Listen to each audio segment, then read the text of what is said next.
The basement, where nerdiness thrives, and grown men rant about toys.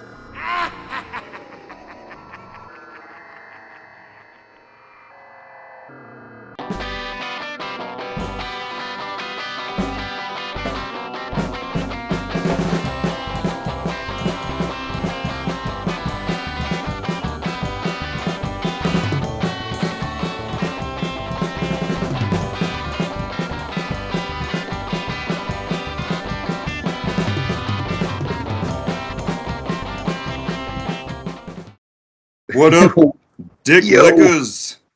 we're back. I feel like I'm always saying that, but doesn't it feel good every time? Yeah, We're back again. What was the last episode we did? It wasn't the David Lynch Dune. Was it Casper? it was Casper, I believe, close to Halloween time, 2024. Yeah, Jesus Because Christ. we took a What? detour from the Dune shit to do a little Halloween stuff, and And then the time just Casper got one away was from fun, us. huh? And then time just got away from us. What have you been up to, man? So since we last did this, we were knee deep in our Halloween compilation album, which you guys have a killer song on. And then I went I went full speed ahead on my new album, People Are Trash. And then Heath, who's featured on some of our compilation albums, and I've done a little project called Ditch Donkey he invited me to play drums with his band.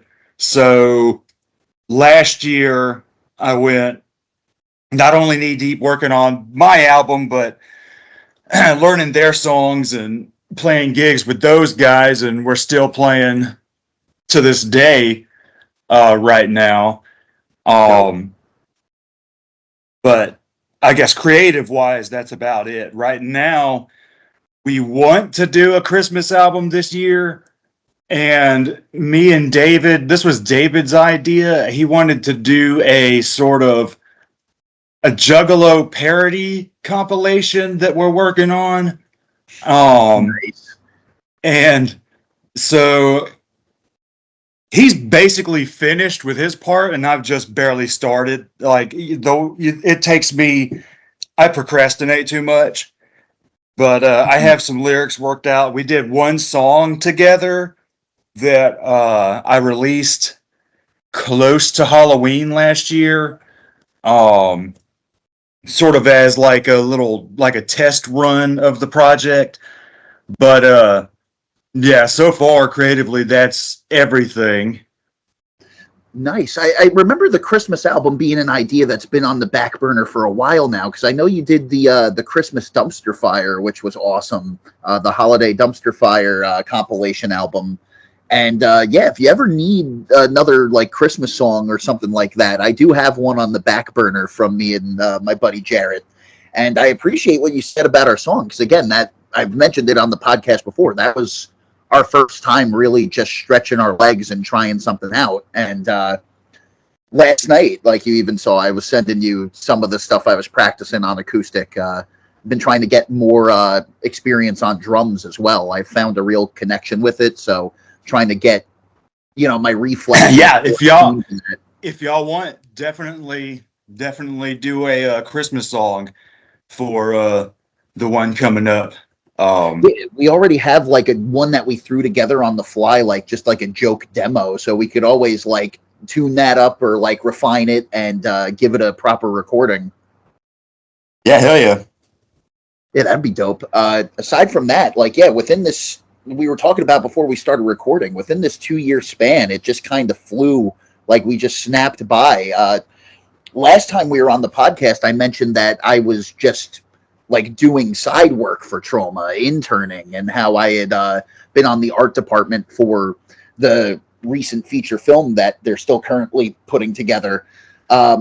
So it started as basically just still filmmaking as a hobby, but in that time, I gotten heavily involved with them to the point where I got hired, and I've been helping them out with their Instagram reels and their Facebook posts, and I've been acting in the videos, and it's been a great way of getting my foot in the door where, again, I help make content for them, but it gives me the experience as a writer or as a director or being on camera. Definitely a lot of editing experience as well. So that's where a lot of my time flew into, was I just threw myself at Troma because it's been a long time thing developing. Like even before working on the movie titled The Power of Positive Murder, throughout college, you know, a lot of my close friends like had that connection, and so it really did feel like a nice checkpoint made, you know, where it's like I remember being in college thinking to myself, like, that would be really cool. Like, I know that I would really like to do something for Troma, but that something has like gotten so much bigger than Awesome how I too, can man. I'm totally imagine. proud of you. I appreciate that, man, because again, it's sometimes I have to like pinch myself sometimes, but it has been really fun. But word of the day is time management. Like the big lesson, especially now that I've been like helping out with like upload schedule and stuff like that. It's been a real wake up call in like, you know, where do you make the time? Like, how do you get all this stuff done? Like, again, music, work. But then on top of that, I think I had mentioned this on one of the previous podcasts that I've been working on this fan film of The Thing called Inoculation. You know, making YouTube content, like kind of pitching that idea before we finally finish it. We have a couple of sequences shot already, and they're looking great. Vito, who's an actor, Vito Trigo, who's an actor who's been in the Return to Nukem High movies, as well as this upcoming Troma movie. He plays a really spooky role in it, so I'm really excited to be able to show an audience that side of his acting talent. And Awesome. you know, right now, it's just a matter of getting this puppet built. Like as I'm sitting here in this room, like I'm surrounded by a bunch of 2x4s right now. We've just been trying to get like the main puppet Bunch built. of I don't what? want to spoil. What was that? Damn, you cut out. Oh, so right now, like before we get back to shooting, we just want to get the main puppet of the creature built so it's good to go. So that's where we're at in production right now. Is we do have some of it pretty much molded, like it's beginning to take shape, but we still have some ways to go. So that's been another not obstacle, but like related to what we've been talking about, is just getting all your eggs in one basket and making all your projects happen. Oh yeah. But speaking of time, it's either this year or early next year is the 10th anniversary of Fresh from the Basement. Which is nuts. Yeah. Like you were just Huh? at the time.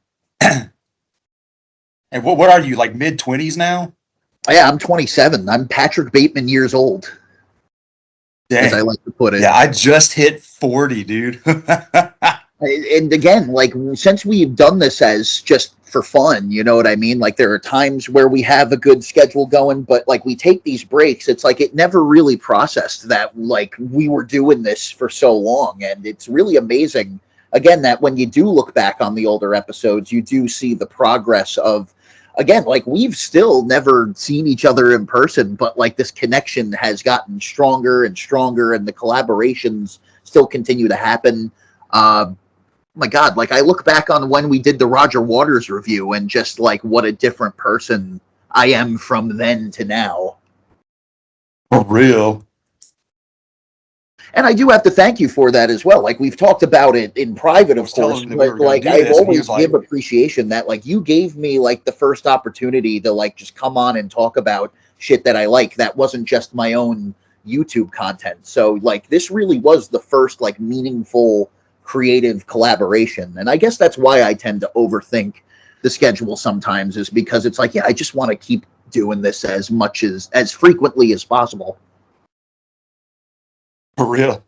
Yeah, Zach had asked me last night. He was like, "How did you and that guy meet?" And I was like, "Dude, I think it was like, I had a bunch of friends from the horophilia days, and then we were in the same groups, and then him and I were the one that talked the most, and so we just was like, shit, let's do a damn podcast together."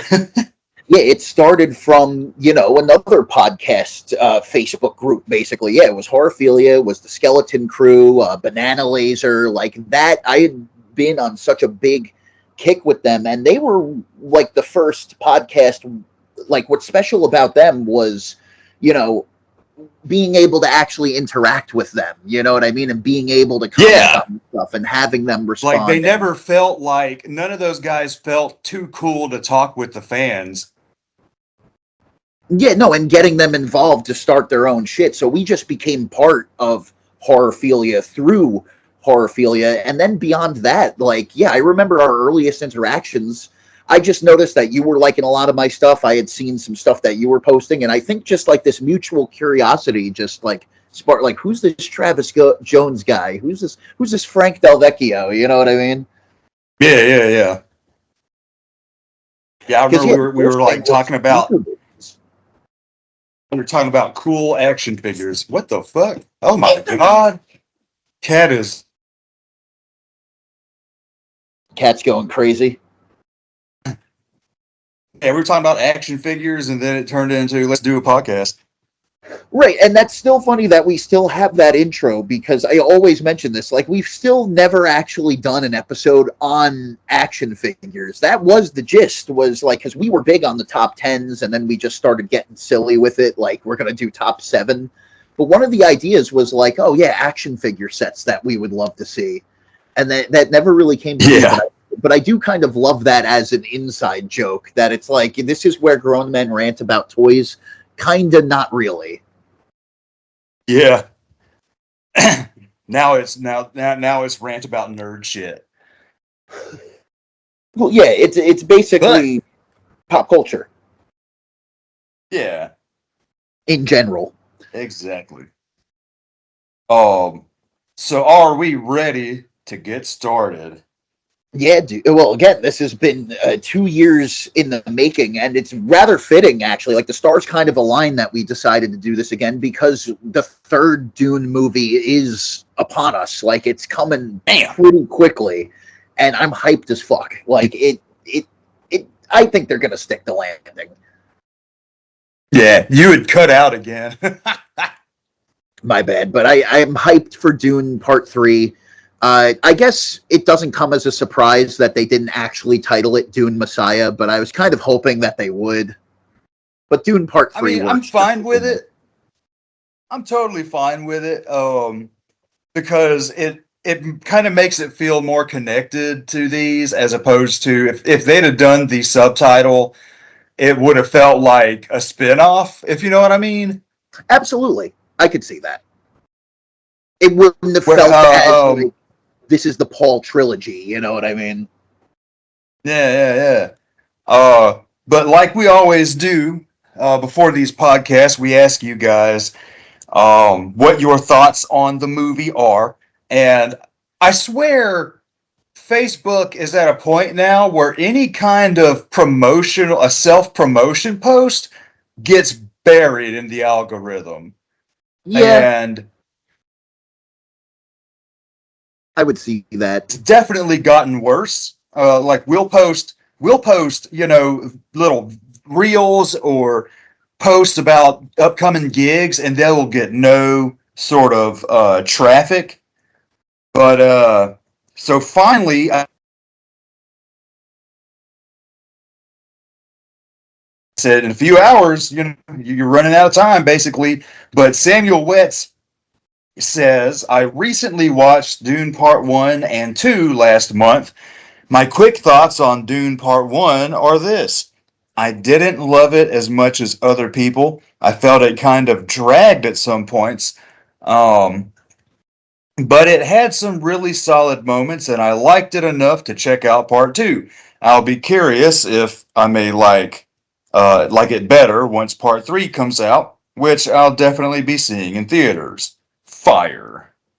Well, so that's, and we were chatting up a lot, just, texting wise, while we were watching the movie today. I think that is the thing for a lot of people, especially now with Dune Part 3 coming out. When I saw Part 1 in the theater, I do definitely see what people mean by there's slow burn moments, which it comes with the territory with Dune. It is like it takes its time. But my thought leaving the theater was, we gotta wait for like part two will solidify how I feel about this. I know that feels kind of like a cop out, but since part one and two are one book, like if they stick the landing on two, it'll kind of amplify one. And I feel like it did kind of do that because I've seen part two more and I love it. I've seen part one, like this might have been my third time, but me and you both kind of agreed that, and maybe Damn, you cut out again. Sorry about that.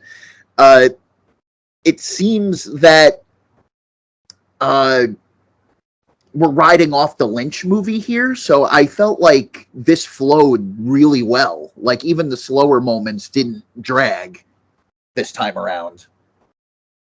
Yeah, I was definitely not bored. I liked how it took its time, and I like that. Like I was telling you there in the watch, that this movie isn't made to be better than the original. It's not here to replace the original. It's here because the filmmakers love the source material and they want to do it justice, and you definitely feel that because when you get to the similar scenes that are in the original, they're not saying, "Hey, remember this from the first original? Ours is better." It's not saying that. It's just telling you the fucking story. Yeah, and in a slightly different way. Like again, the set designs are entirely different, but both register as Dune to me. And again, it is a Yeah, they whole they book have that. series. There's an aesthetic to the set designs that are similar to the original, but definitely its own thing. Not trying to copy what came before. Well, because it's also not. So I mentioned this to you over text, where the '80s one was definitely trying to compete with Star Wars. In a way, Yeah. like you were saying about most remakes, trying to, hey, remember this from the original? This is better. In a weird way, they were trying to say, hey, like remember Star Wars? Well, this ain't your dad. Like this is better, and we're selling Yeah, action this figures is too. because the original Dune movie felt like they were putting it together with an attitude of Star Wars is for kids. This is for adults. And what I mentioned to you today was that this doesn't feel like it's in competition with Star Wars. It just feels like it's, you know, capitalizing off the success of the genre. Like even using the word capitalizing feels a little harsh, where I'm not saying it in a bad way. What I'm saying is that the new Star Wars movies came out. There was this feeling in the air. People like sci-fi. So it's not like we're trying to rip the attention away from Star Wars. It's like, hey, if you like that, you may like this. Or hey, if you are sick of the new Star Wars stuff, maybe you're ready to take that step up into Dune. Like, this has always been here. And the Lynch film, as much as I enjoy it and find it charming, like ultimately all it does, like if you're not interested in getting into Dune, like all it'll Damn. do is, did I break up It's, again? this is every time you start to say something important, the audio cuts out. It's almost like Microsoft knows. It's like the division bell from our first recording together. Like you've cut out like once or twice, but it hasn't been like as much as me. So that's strange. Maybe it is my connection. But my point being is that David Lynch's Dune tended to alienate people, where this movie is making it digestible but not dumbing it down. It's just putting it in Yeah. ways that we can understand. Yeah, it doesn't feel the need to over explain things, and it explains it just enough. And a lot of it kind of is visual storytelling, as opposed to like a ton of exposition, which, man, the original's all about. I'm gonna tell you shit. Well, I mean, and it's a given in this part of the story as well. People even with this movie felt like it was a little too explainy, but it's like this is just like, and not saying it as a cop out answer, but it's like this is how the book is. As weird as this comparison is, when writing it, Frank Herbert always said that he compares the pacing of Dune to like something very coital, where it's like, yeah, we're gonna start very slow. We're gonna ease you into it, and then we're going to keep ramping it up, faster, faster, faster. Like by part 2, like the pacing is a lot more ramped up because now we're reaching that climax. I swear to God, this is how Frank Herbert described his writing process. And also, like some of they to me they do more interesting ways of explaining things. Yeah, so you just broke up there. Jacques Cousteau documentaries about Arrakis. See, you broke up there, but I do think I hear what you were saying there, where it's when they're watching like the video exposition of everything that goes down on Dune. Yeah, yeah, like it's basically Jacques Cousteau documentaries of the year 10,191. It's literally that voice, and you're watching the holographic dude walk without rhythm, so he won't attract the worm. Yeah. Yeah, I like that a lot better in this version than because we were joking about that in the old Dune episode. I was re-listening to it, but like where even the characters have to read up on what's going on in their world, which in a way is kind of realistic. I mean, it's the equivalent of like watching the news, but still, it is kind of funny when you do have something so out of this world where it's like even your main character has to be like, wait, what is this?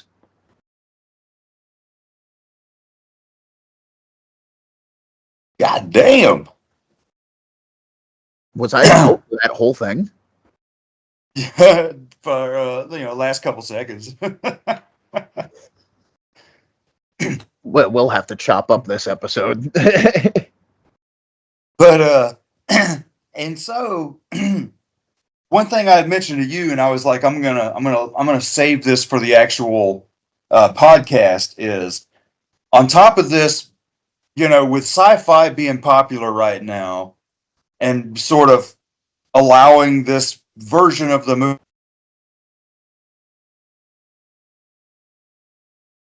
thing that helped make this movie possible is motherfucking Game of Thrones. Oh, for sure. 100%. Because, like, Game of Thrones put high fantasy into the mainstream, and Game of Thrones is very much like a swords and sandals or a dragon version of Dune, just the different houses and the all that kind of shit.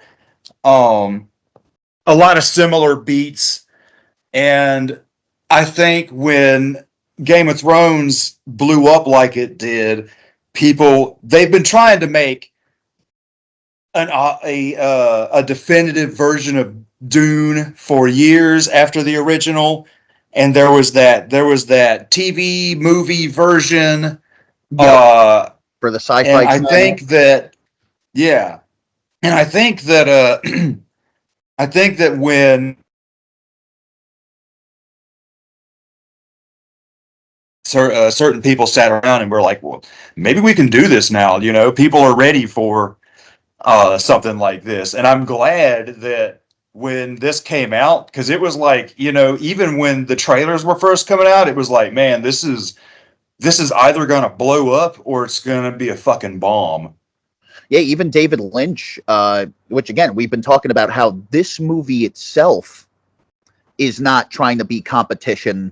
But I remember David Lynch was very skeptical about this new Dune when it was coming out. I was very excited when I found out it was going to be from Denis Villeneuve because I really liked Blade Runner 2049, and that had shown. I haven't seen Arrival. That's his other alien movie, but he had shown his chops for. He made Arrival? Yeah. Okay. Yeah. Arrival was awesome. I liked it a lot. So you can kind of see in that. I don't think it's the same DP as Dune, but you could tell that Denny does have that very distinct visual style when it comes to this grandiose, larger than life kind of sci-fi. And again, it is lofty. I'm glad you brought up Game of Thrones, because outside of it just being space opera, like, it is high fantasy. That was because, again, this was written in 1965. This is pre-Star Wars. George Lucas doesn't really acknowledge Dune as an influence, but it's there, like, clearly. Like, this is Flash Gordon meets Lord of the Rings. Yeah, there you go. But with, like, that makes a lot of sense. But, like, Frank Herbert then just went deeper because he was taking psychedelics, and of course, because he was deep, like, he's a man of his time. Like, he turned it into a whole allegory about, like you mentioned with the Fremen design, like, clearly, like, trying to introduce Middle Eastern culture to a Western audience in a way that they could digest it, you know, at that time. Yeah, a lot of the heavy undertaking. Oh yeah, a whole lot of the Fremen stuff is very much like all sort of desert cultures put together, which is kind of cool. And it's not where I think I told you I was like, I like that it's being taken a little more serious with their culture, whereas the original, they just kind of felt like sand savages, like, yeah. Oh yeah, and again, like, I was joking with you, like, not even to be fucked up about it, but it's like, these are the whitest Fremen like you'd ever. It's just not realistic, you know. And I know that this is a sci-fi, and that we're in space, and that there's people in fucking fish tanks, but, like, you get what I'm saying here, where it's like, no, you could see how, like, this was written to be, you know. And when you look at somebody like Javier Bardem as Stilgar, you're like, that's a fucking Fremen. Oh yeah.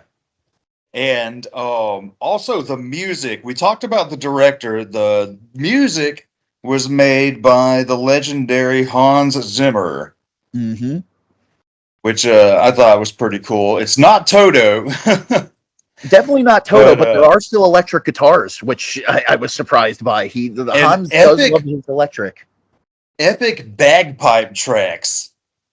Dude, the bagpipes are the highlight of this movie for me, because there is, and that is the magic of Dune, really, is that it's like we're in such a future time that we've gone back, like, chivalristically. You know, I mean, we're almost clinging to old traditional things because we've come so far. It's almost like, but again, I mentioned this in the 80s review, it's a very humanist story. So it's like we're clinging to these things that keep our humanity.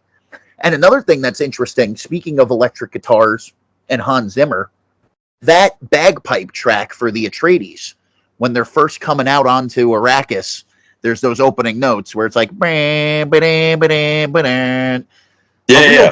real bagpipe can't really hit those kind of weird futuristic notes. So I was always curious about how Hans got that sound.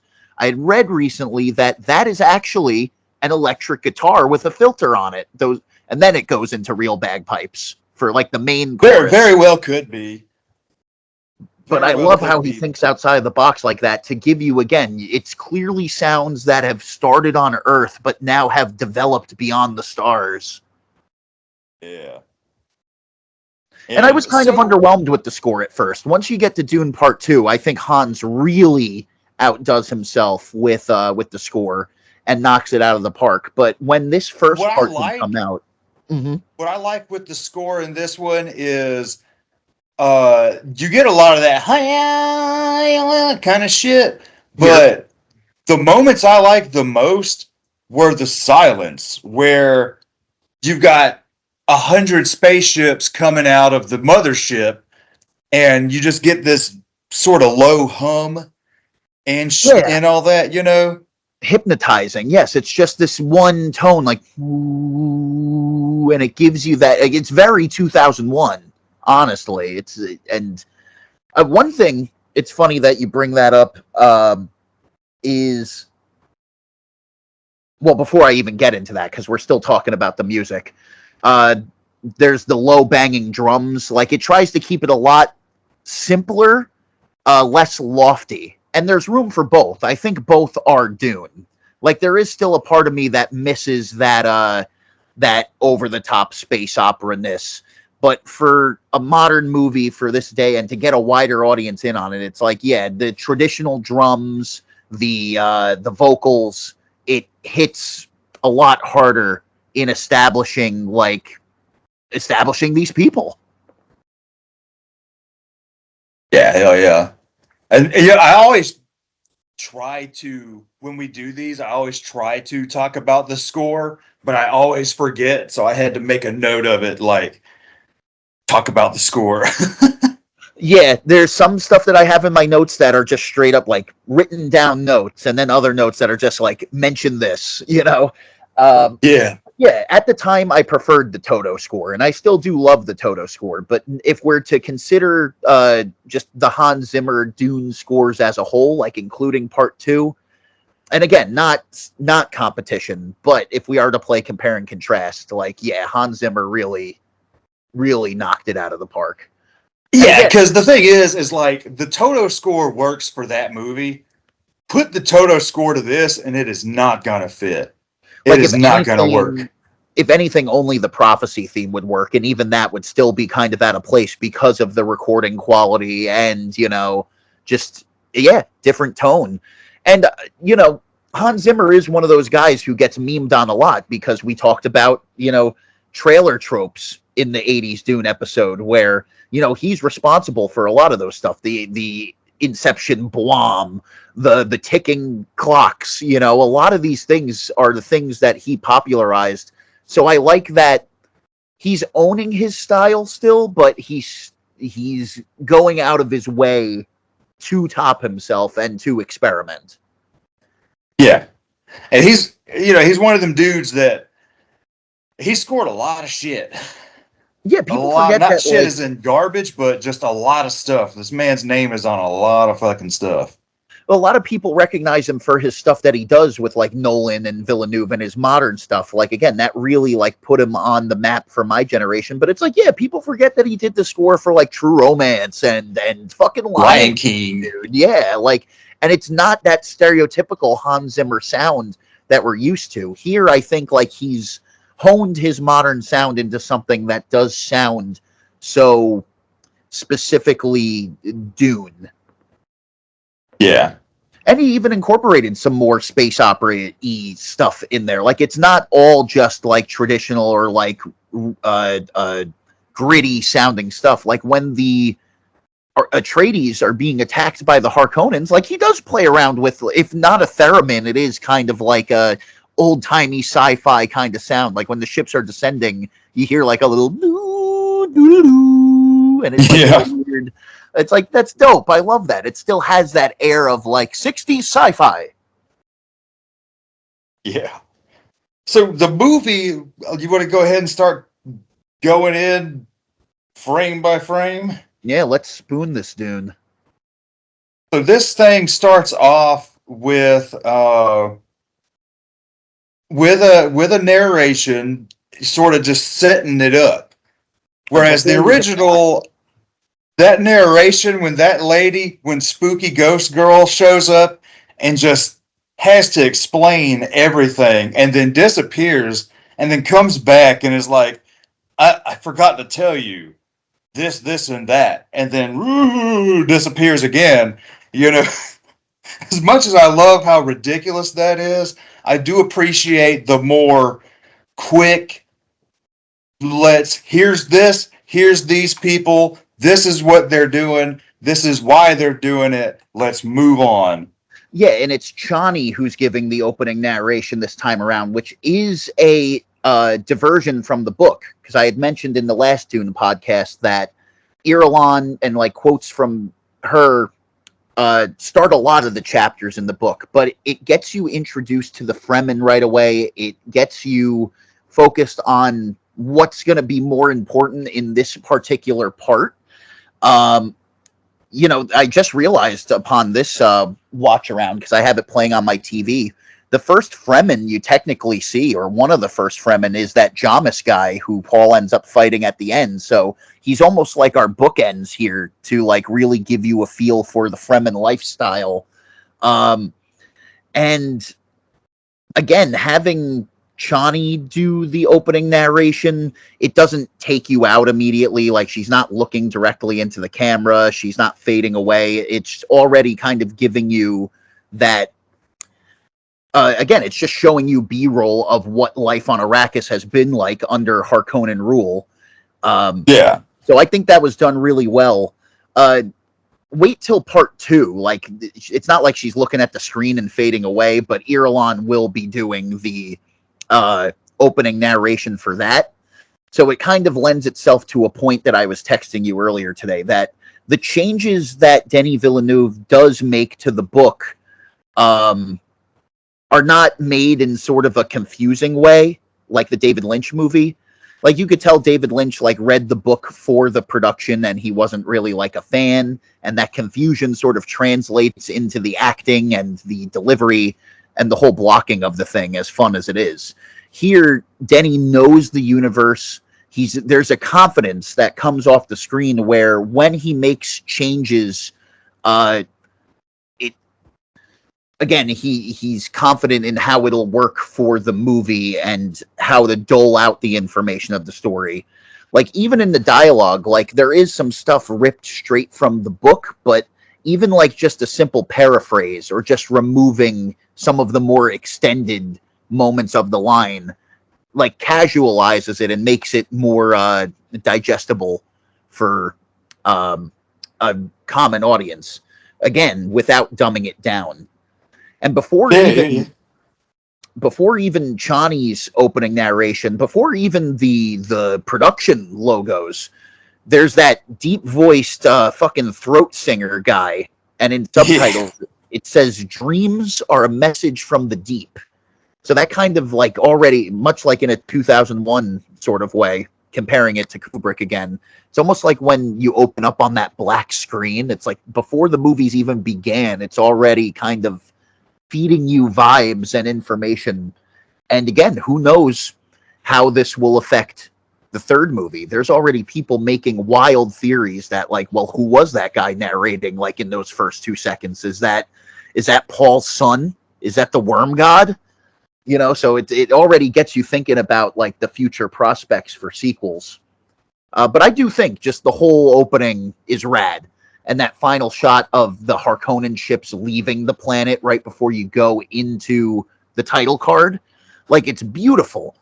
And this was at a time before we realized it was going to be a part 1. Like, they released this movie as just Dune. So people weren't sure if they were going to try, like, a David Lynch thing. Like, it had gotten leaked that, hey, it's more than likely going to be a part 1 and 2. But we didn't know until we sat in that theater, and then she says, "Who will our next oppressors be?" Then the title pops up, Dune, and then you start to see, like, a little sparkle, and you're like, wait, what? Part 1. And I'm like, oh, fuck yeah. Oh, yeah. Sequel guaranteed. And so, yeah, she says, basically, for some reason, their empire said, leave. And so they left. And I'm trying to think of what else. We're already introduced to Beast Raban in that moment. Like, before he's even said a line, like, we see a little glimpse of Batista, like, brutalizing some of the Fremen. A lot of it looks ripped directly out of, like, some of the older concept art. So I agree with what you said, where it's like the set designs of both the 80s and this one are different, but you could see, like, what pieces of art, like, they agreed on or what they merged with, you know? Yeah. Because, like, it looks different, but it doesn't look different enough to where it's not unrecognizable. Yeah, and they had talked about the set design before the movie even came out to kind of give people an idea. It's like they described it as this is going to be a very brutalist Dune. And you could see that in the architecture. Like, it's not as lofty. It's not very, like, even when you look at Caladan, I described the 80s Atreides castle as, like, looking like something out of a Hammer horror film. Where here, things are a lot more blocky. Things are a lot more fucking, you know, technology oriented, which kind of makes sense for a developed human civilization that, yes, like, culture wise and political wise, we went back in terms of, like, royal houses. But, you know, you go to modern, like, establishments nowadays, like, walk into your local McDonald's, like, everything is now like that sleek, modern, like, everything's going brutalist. Yeah, and their technology too. It shows that it's high tech technology, but it isn't high tech enough to withstand the elements on Arrakis. Right, you have that environmental feel for it, which creates the dilemmas, which a majority of this movie, like the first half of this movie, is just them moving in and having their shit fucked with. So that is very important. But also, again, there's deeper things to it where it's like you got to remember this is a world where they don't have thinking machines. So robots aren't building this thing. So the brutalist look does kind of work well because it's like, yes, it looks futuristic. It looks alien enough, but you could tell it was made by human hands, you know? Yeah. So now he's dreaming, and he wakes up. Mr. Paul Atreides, played by Timothy Chalamet, who I know he gets a lot of flack for being kind of one note at times, but especially when we get to part two. Like this movie, and ironically enough, Wonka, when he played Willy Wonka, which I was skeptical about, like that really, this sold me on him. And it's undeniable. Like when you look up concept art of Paul Atreides, especially young Paul Atreides, like, dude's a spitting image. And you know who he looks like to me? Because I'm gonna tell you, this is the first thing I've ever seen him in. Um, he looks a lot like Nancy from Stranger Things. Oh my God. I never thought he does. Holy shit. Well, now I'm never going to And watch either this or Stranger Things the same way again. yeah, you're never gonna be able to unsee it. But I was like, he looks like he could be her brother easily. Like If this, they finished the show, like that could have been the next big like addition to the cast. We got Timothy Chalamet. yeah. So I also want to say it's nice to know that we still have goth kids in the year 10,191 Oh, 100%. They're never going away. walking around with his trench coat and shit Oh, the and trench coat brooding. rules. Yeah, man. Looking like someone out of Pink Floyd. He looks like fucking Pink from Pink Floyd's The Wall when he's walking around in that fucking jacket. And if anything, we've gone more goth. Just look at the Benny Gesserit sisters walking around in their hoods. Like I know they're supposed to be more like the nuns or like the shady Vatican of the universe, but it's like no, they're gothed up. Yeah. So he's sitting at the table with his mom, and the first thing she tells him is, "I'm glad you woke up early because we want you in full dress for the ceremony." And he's all like, "Oh, why do we have to do this? Da da da da da." But it's like, how did you not know that you were supposed to be doing this up to the night before you went to bed before this ceremony? Like, you would think this would have been well planned and he would have known that he was going to be doing that day. They do definitely try to make him more of a Luke Skywalker in this, which he is to an extent in the book. They try to make him a little whiny. And I do like that in comparison to the original, where he's more like snotty and spoiled. When you first meet Kyle MacLachlan, he's kind of walking in like Lord Farquaad, like, "Oh, Gertie, I sense your footsteps." Like he's just so Yeah, happy go that is lucky. fucking true. Because I Like we're like this where it's like he's young as fuck and he don't really give a shit about all of this. yeah, that Like his life is mom's so like, light. use the voice, and he's just like, oh, do I have to use the voice? Yeah, again going into what I was saying about making this more digestible to a common audience. It's like, yeah, the dialogue is still pretty much how it goes down in the book, but it's cut down a little bit so it's not overly wordy. And again, just even in the delivery, like, yeah, even though what's going on is so larger than life, life is still life. Where it's like, yeah, I want you to use it. Oh, Mom, I don't wanna. Like Paul is supposed to be 15 years old here. I don't know how old Timothy. I know he had to have been in his 20s. Kyle MacLachlan was 25. So typically they cast like 25-year-olds, but keeping that into consideration too, that's like he is supposed to be like not even like 17, 18. He's a 15-year-old. He's a snot-nosed little fucking brat. Yeah. But Oh, so what Mom, I don't happens? want to use the voice. Right. So like, make me give you the water. Give me the water. Yeah, I like how they do the voice in this better as well, but it's always still been a weird thing. And I think I explained this on the last podcast as well, where it's like the voice is definitely a power, but like doing it in film has always been a hard thing to do right because it isn't like the Force. It's more so like you ever play the Fallout games or like any RPG? It's almost like your charisma points. Yeah, yeah. Like, and that goes into the whole political allegory for it, where again, like JFK, Nixon, these were the big figures of the time when Dune was written, and they were using, like, maybe not Nixon, but JFK was using his charm. Like, there was just something about the face and the, like, some people, it didn't even matter what he was doing. Like, they were just voting for him because fucking he had that power of, that's the power of the voice, technically, you know what I mean? But in terms of making it this magical power, I thought the way they visually uh, got it across in this movie uh, hit a lot harder, you know, where it does kind of put them under a trance for a second. Mm-hmm. But then after So that, what happens next? another detail in this quick scene before we move on is I like that they added the fucking picture of his grandfather and the fact that he fought bulls for sport. Like, that was a small detail in the books that again is very symbolic of, like, oh, that's what Duke Leto is doing now. He's waving the flag in front of the charging bull, you know, and he's gonna fucking get stabbed, you know. Yeah. So what happens next? Who do we meet? I believe we meet Duke Leto next, because isn't this when the Herald of the Change comes down? This is basically where Daft Punk comes down in their fucking spaceship, and they're still using scrolls.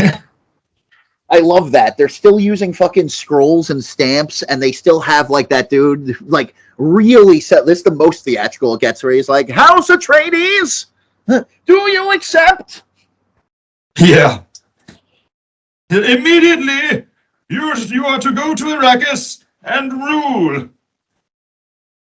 And again, like, perfect. Like, let's talk about the casting more for a second. We have Oscar Isaac as Duke Leto, who, in the original, like, Duke Leto was always a cool character, but like, this was the Leto that I imagined in the book, you know. And he definitely has a lot more screen time. The tragedy hits more. And if we are still talking about competition, quote unquote, with Star Wars, it's like this is almost him redeeming himself from Poe Dameron in a way, which I didn't even think he was, like, that character was that bad in those movies. But like, this is the sci-fi role that was calling to him, you know? Yeah. And we kind of have a weird No Country for Old Men like reunion, because you have Josh Brolin filling in the Patrick Stewart role as Gurney Halleck, and then you have Javier Bardem later as Stilgar. Jessica Ferguson, by the way, like, I didn't dig her that much in Doctor Sleep when she was the villain. And that was like, I know she's been in a lot of things, but that was like the first like movie to my memory where I really like recognized her. And it wasn't her fault. I just didn't really like the character. But like, talk about like a 180 shift. Like, she is by far, like, if not my favorite performance in the movie, like one of. Like, Lady Jessica, like, not only was always a cool character, but you didn't really get that coolness from the 80s version. She was always just kind of the mom, and there was kind of a try-hard nature to the delivery. In this one, she's still a little motherly, but at the same time, she could still be a fucking badass. Oh yeah, and there's such like power dynamics between mother and son between this that again is very prevalent in the book, where again, beginning, no mom, I don't want to use the voice. Like, she's in charge, like, she's training this guy. But then the moment like the sleeper awakens, like, you have that scene in the tent where, you know, she doesn't know what to do. Like, her power has like, the rug has been completely swept from underneath her. And, you know, this is going to lead into her arc for Dune Part 2. Like, how does, like, you have to be broken down before you could rise again and become a reverend mother. For real. But yeah, so we meet Oscar Isaac. Oscar Isaac. I almost said Adam Driver. You know, I almost wanted it. Speaking of reunions, because yeah, we have Javier Bardem and Brolin who had worked together. I originally wanted to see Adam Driver in the Momoa role. I thought he was going to be Duncan Idaho for a second, but maybe they just thought, hey, this will be a little too close to Star Wars, because there's a lot of concept art of Duncan where the dead ass looks like Adam Driver. You know what? I thought Aquaman. Momoa as Duncan Idaho was perfect because Momoa works so well as a lovable badass. You know what I mean? Mm-hmm. Because again, Duncan was such like a non-character in the original movie, and he's a brotherly character in the book. And again, it shows like the diversity of this universe, where it's like you have Atreides and Harkonnens, but then you also have like these Buck Roger like casual guys. Duncan Idaho, like he's just a dude, you know. He's badass, but he's not like this super. He's not Gandalf, you know what I mean? Yeah. And in a way, you know, he's kind of the he's almost like the Obi-Wan to Paul in this one. Pretty much, yeah. Especially in the fact that he hit the older dude that mentors then dies. Mm-hmm. Which is and now you're yeah. Say what? Oh, you broke up there for a second. Oh shit! I was gonna say, go ahead and say what you were saying.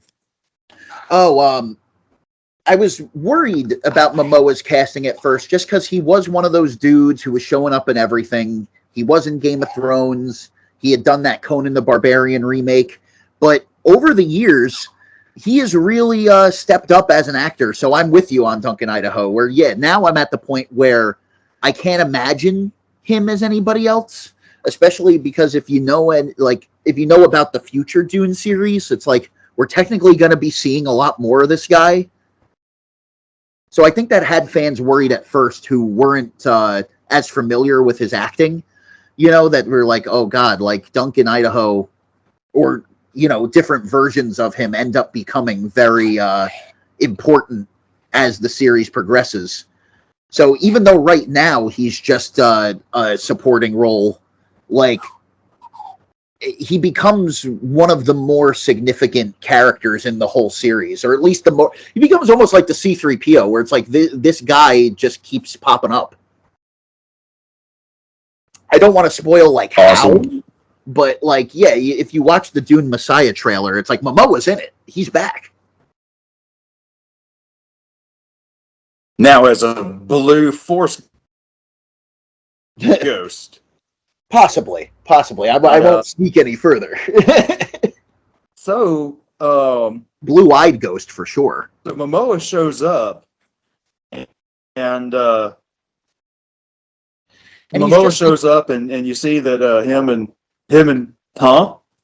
He's like your typical fly boy. That's another thing I like about Duncan is he's your typical pilot. Like he is the X-wing pilot of this movie. Yeah, he's like a cool buckling dude. Mm-hmm. One thing that bugs me about he shows up.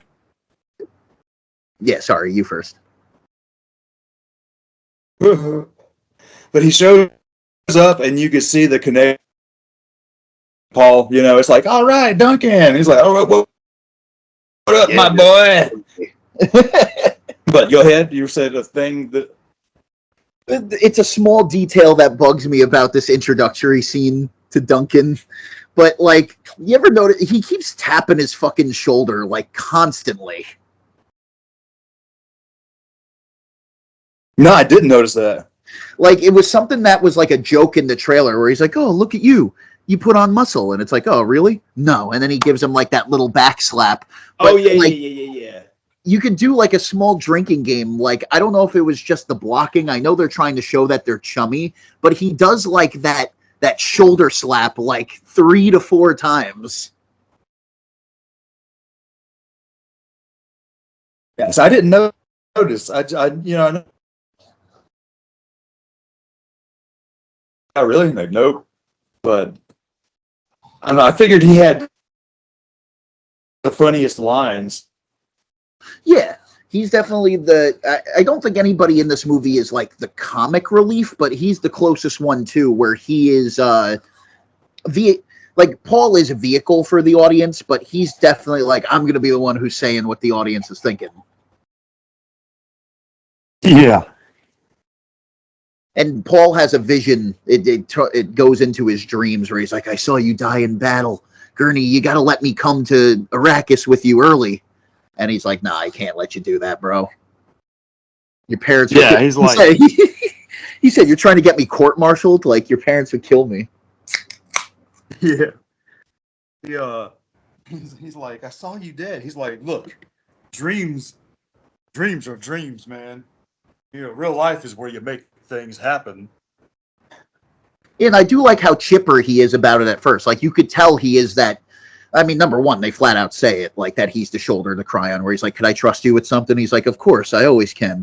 But he's telling him about his vision, and he's so positive. Like, he cuts him off. That it's like, oh, so I do find them. That's all you're telling me, is that I do find the Fremen. Good. Yeah. So he leaves, and I guess this is when we have our little sparring match.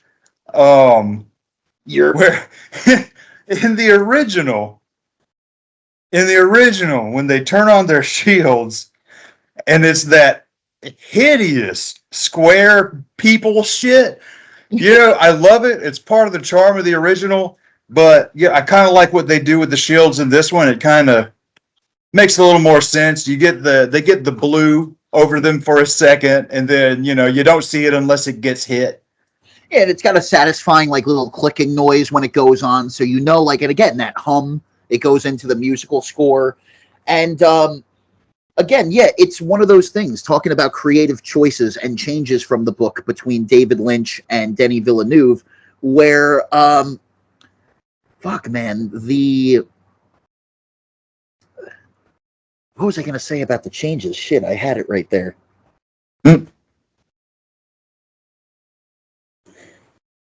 It'll come back to me.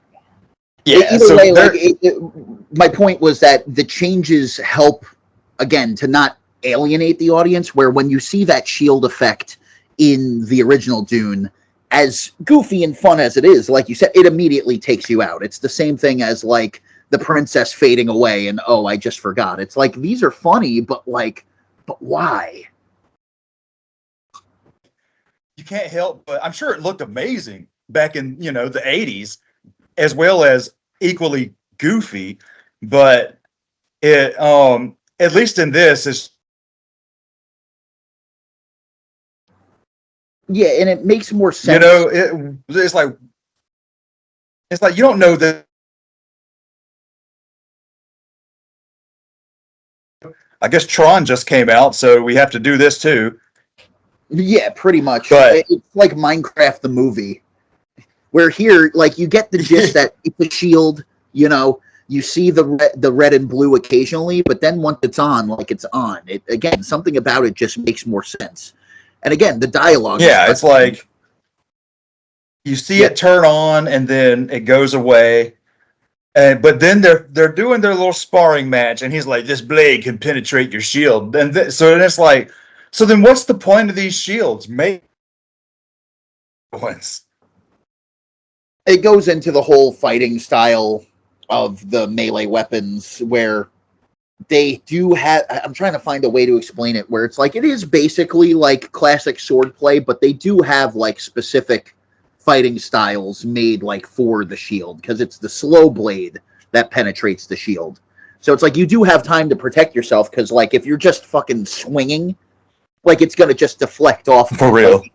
Once you're getting in on them close, like you got to slow down. Like there is martial art to it, for lack of a better term. I don't know, But yeah, the shields have always been like a goofy thing because you know, that's the whole reason why they can't use lasers in this universe, because it's just overkill. Like if you shoot somebody who's wearing a shield, it just creates a nuclear explosion and you'll just kill everybody. So like I admire the creativity. Like this guy Frank Herbert really did think of everything. But yeah, that therein lies the challenge when adapting. And as a director, like how do I get this across to an audience without again isolating them or completely taking them out of what they're watching? Yeah, exactly. And I thought the scene was good because again, the dialogue is pretty much exactly What from the happens book next? Flash, the Lynch scene. But again, they cut some stuff down so it just feels more real. Again, there's stuff that translates really well on the page where some of the more lofty Damn, you're cutting dialogue. out like hell. Oh shit. God damn it. And I'm gonna say that's garbage on Microsoft because we just paid $10 to be able to do this. We just paid, so $20 total between the two of us. Never hardly had this. Yeah, I'm wondering if it's my connection is all good, well and good. Yeah, I have full Wi-Fi bars. It's ridiculous. Yeah, blame teams, man. They're not a team player. Yeah, fucking Teams. So what happens next? We have the God. father-son scene between Leto and Paul. Yeah, which is a pretty decent scene. Oh, actually, where are we at? Where's my notes? Okay, yeah. So the father and son scene is early because he's worried about Duncan. Dad's like, "No, you're not ready," and you could tell this is. I call this the Varsity Blues scene, where it's like, "I don't want your life," you know. And so he tells him, you know, I didn't want to be this either, but I wanted to be a Yep. Wanted to be a pilot. told me that. But at the same time, I'm like, yeah, he's telling you now because the movie says this part of the movie makes it feel right. You know what I mean? Yeah, it's written to be that way. I see what you're saying. It's a great set. Yeah, it's like design, you had your whole life to tell your son that you wanted to be a pilot, but you wait till you,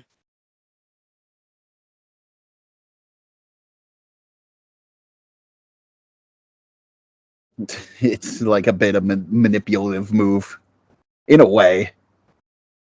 yeah. Where he's like, you know, Like, if now you we can choose not bond. to, you'll still be my son. Wink, wink. But you're definitely gonna do it. Yeah, for real. Um, so then, okay, so I guess what happened after this is where he's dreaming again, and he keeps seeing Spider-Man's wife, Huh? um, Zendaya. Oh yeah, you keep seeing MJ. Yeah, she you know, she married now. What was that? Sorry, then now you cut off there again. You right? She married who's the guy that plays Spider-Man now? Oh, Tom Holland. Yeah, she married him. So yeah, she's Spider-Man's wife. Yeah, it makes you wonder if he's But gonna pop up in part 3 somewhere. he's my husband. I want him to be in this. But yeah, so like he's dreaming about her again. God damn. Do you think Frank Sinatra?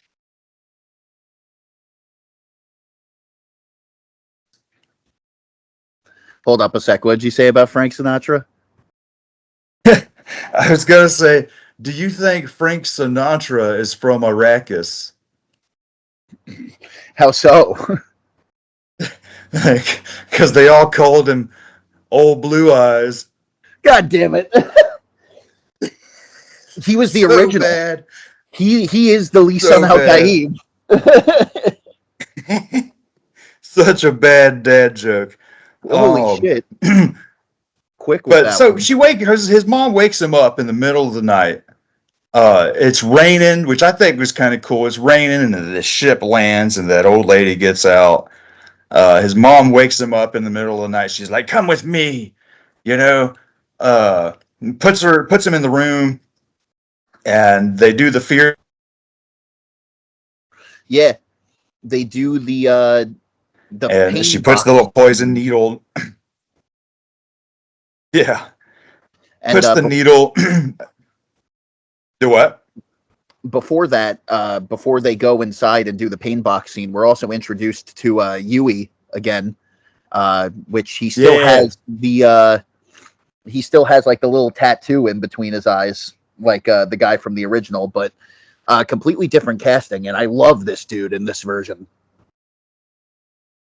yeah, and I hardly remember his character from the original, like at all. Right, like they try to play it up as such a tragedy. That's like I betrayed the Duke, and like they even cut to him like crying. But ultimately, like yeah, you don't even remember he was there. Where here, that almost works to his advantage. Where it's like yeah, you barely realize he's here. It's the one you would least expect.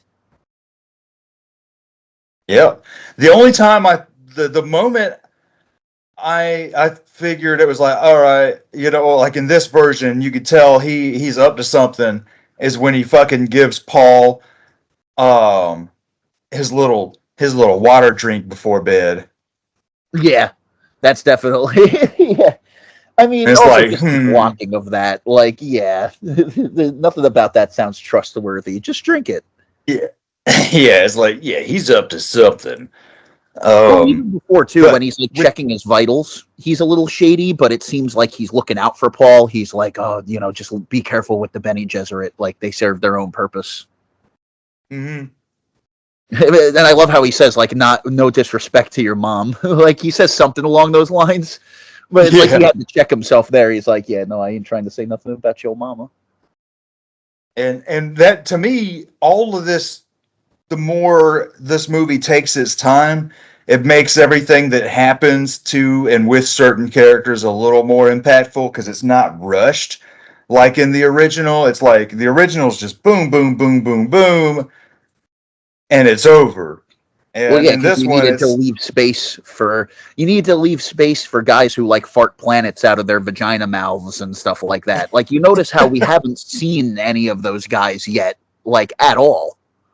Like they're yeah, just mentioned, and that's the way it's supposed to be. Where again, I had mentioned in the previous Dune podcast, where if we were to see these weird fishy guys like roaming around this early in, like it's just one weird thing too many.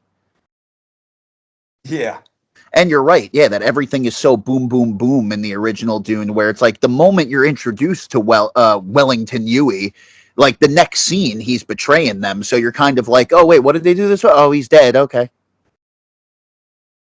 yeah, exactly. Like in this one, like I forgot, that he was the one that, betrayed everybody until it just about happened. It was like, oh yeah, look at that. And it still Took works a as little that bit of kind time. of oh shit, where again, like if you're familiar with it or you kind of forgot from the original, like yeah, once Leto gets the dart to the back, you're kind of like, yeah, okay, shit, this works. And again, it's also the whole direction of the scene, the lighting, the music. But we have some ways to go before anybody gets betrayed. Yeah. And so she does the pain box, and it's hurting him at first, but then all of a sudden he's into it.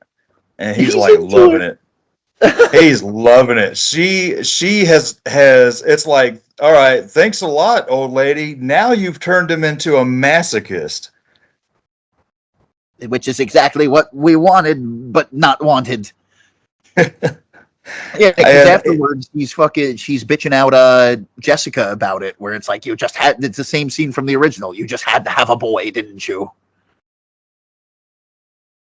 We have to test him and yeah, make and his sure. mom's outside the door the whole time, like, oh Yeah, no, they're she hunting a really boy. sells she really sells this scene because again, it does still have kind of like that lofty, like dramaticness to it, but again, like just the little touches, like Gaius Helen Mohim, she's the Reverend Mother who's giving the pain box. She doesn't do like that awkward hand motion onto Paul's forehead like in the original. They cut back some of the dialogue, and once he finally puts his hand in the box, like the whole way that sequence is edited, like it's powerful.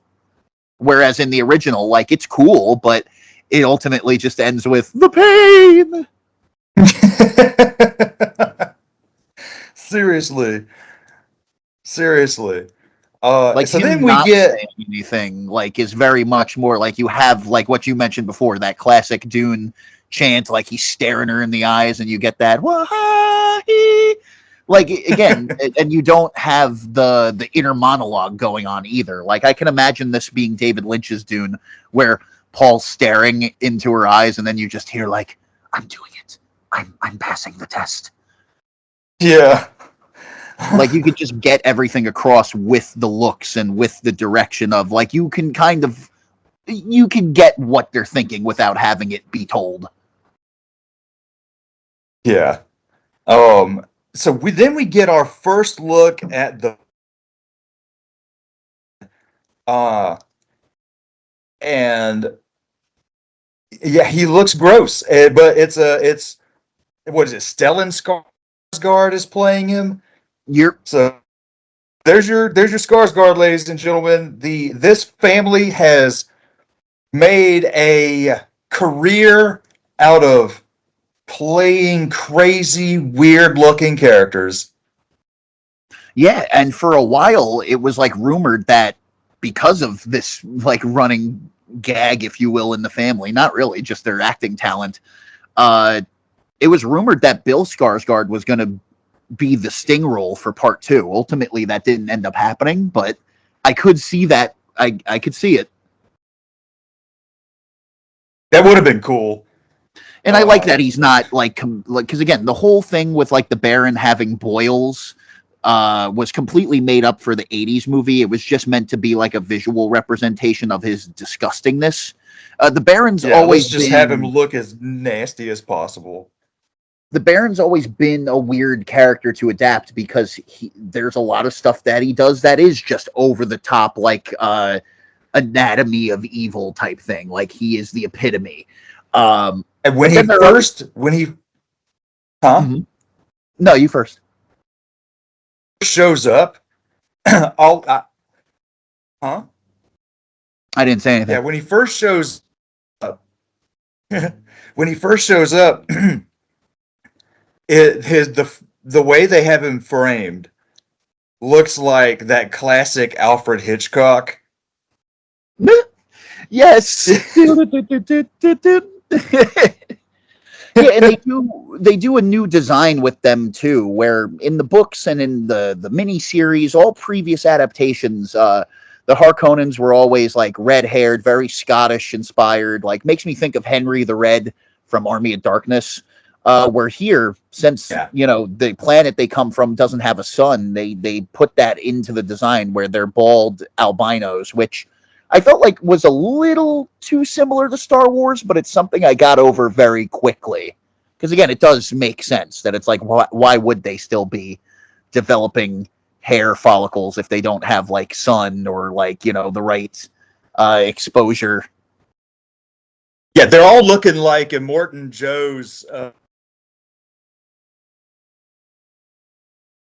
Huh? Fury Road.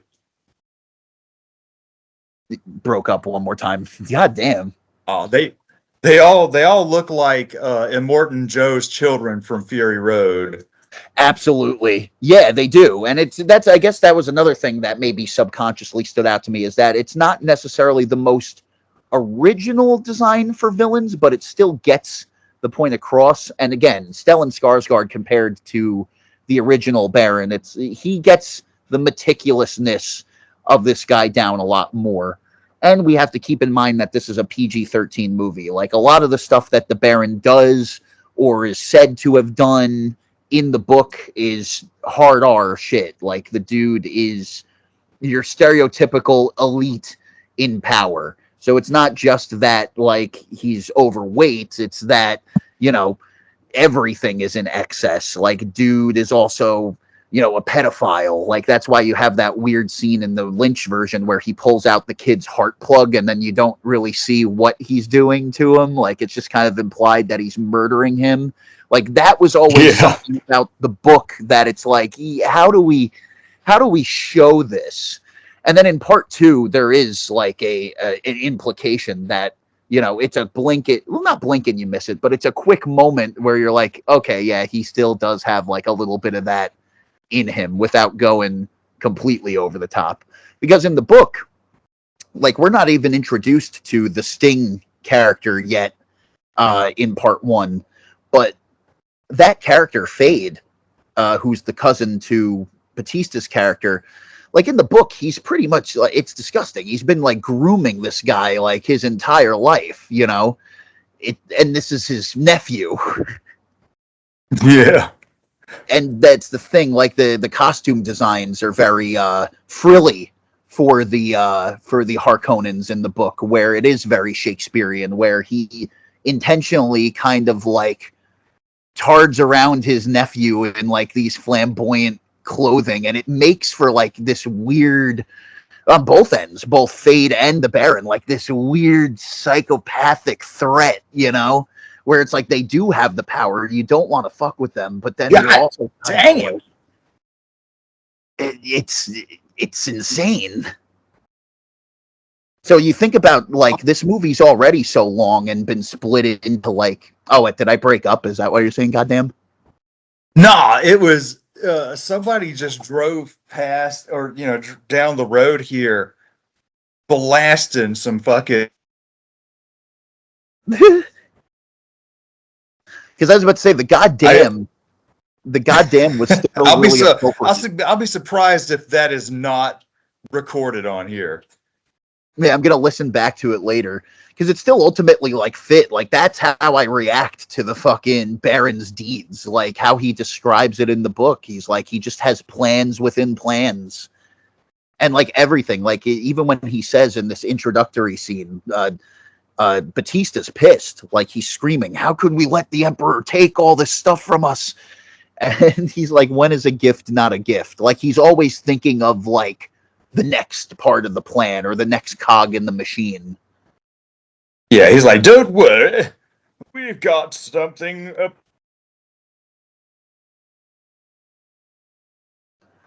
So The next Emperor. is they go ahead and land on Arrakis, and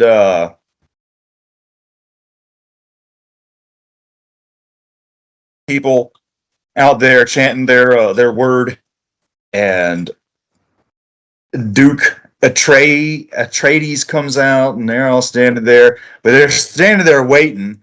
And God, what's his name? Josh Brolin says something about sand or breathing something in. I can't remember what he says. And then boom, the bagpipes start. Yeah, he says something like, they're walking off the ship.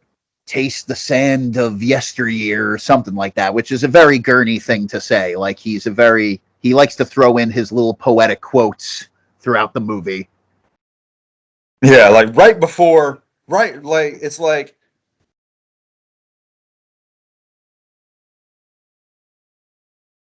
was the cue to get. It's like, now don't start playing until I say something poetic. And a 1 and a 2. But then at the same time, it's like, at the same time, it feels like he's one of them dudes that's like, on this entire trip, he was thinking to himself, yeah, I'm going to say something really cool before we get off the ship, and everybody's going to love it. And then when he does, nobody reacts to it. So, like,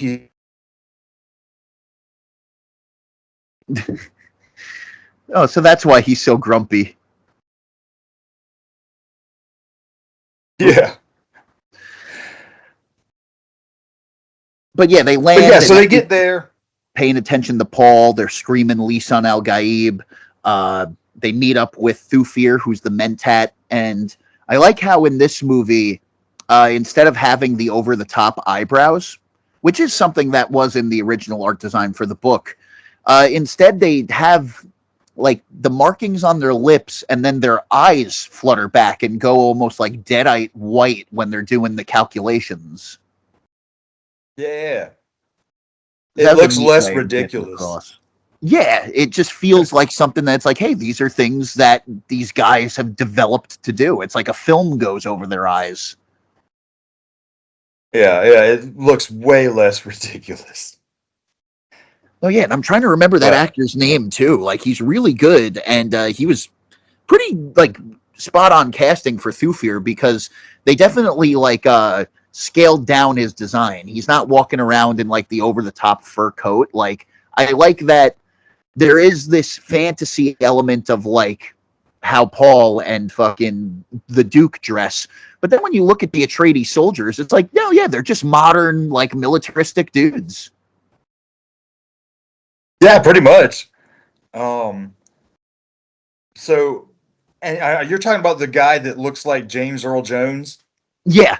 I fuck like Yeah, his name is on the tip of my tongue because he's a great actor. He's in a ton of shit. Um, that's oddly enough, not like to be I seen. cannot. Like oddly enough, Oh, yeah. he filmed stuff for Dune Part Two, but like there's not any scenes. Like this is the only movie in this series with Thufir in it. Oh, and another thing I wanted to mention too Oh. is there's not a pug in sight.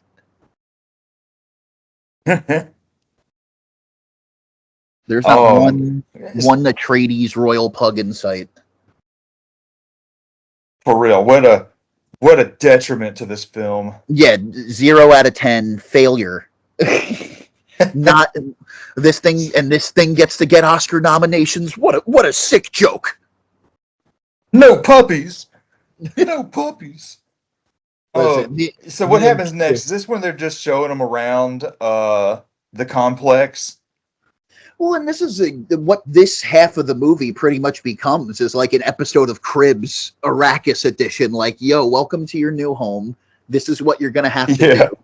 It does work. Like you could see why this captured the imagination of sci-fi and fantasy nerds around the world because even like when reading it on the page, it feels like you're pretty much like setting up your dungeon master and you're setting up your D&D map. Yeah. I wonder too, because they need spice because they say space travel is not possible without it. And what I want to know is, do they ever explain how spice works for space travel?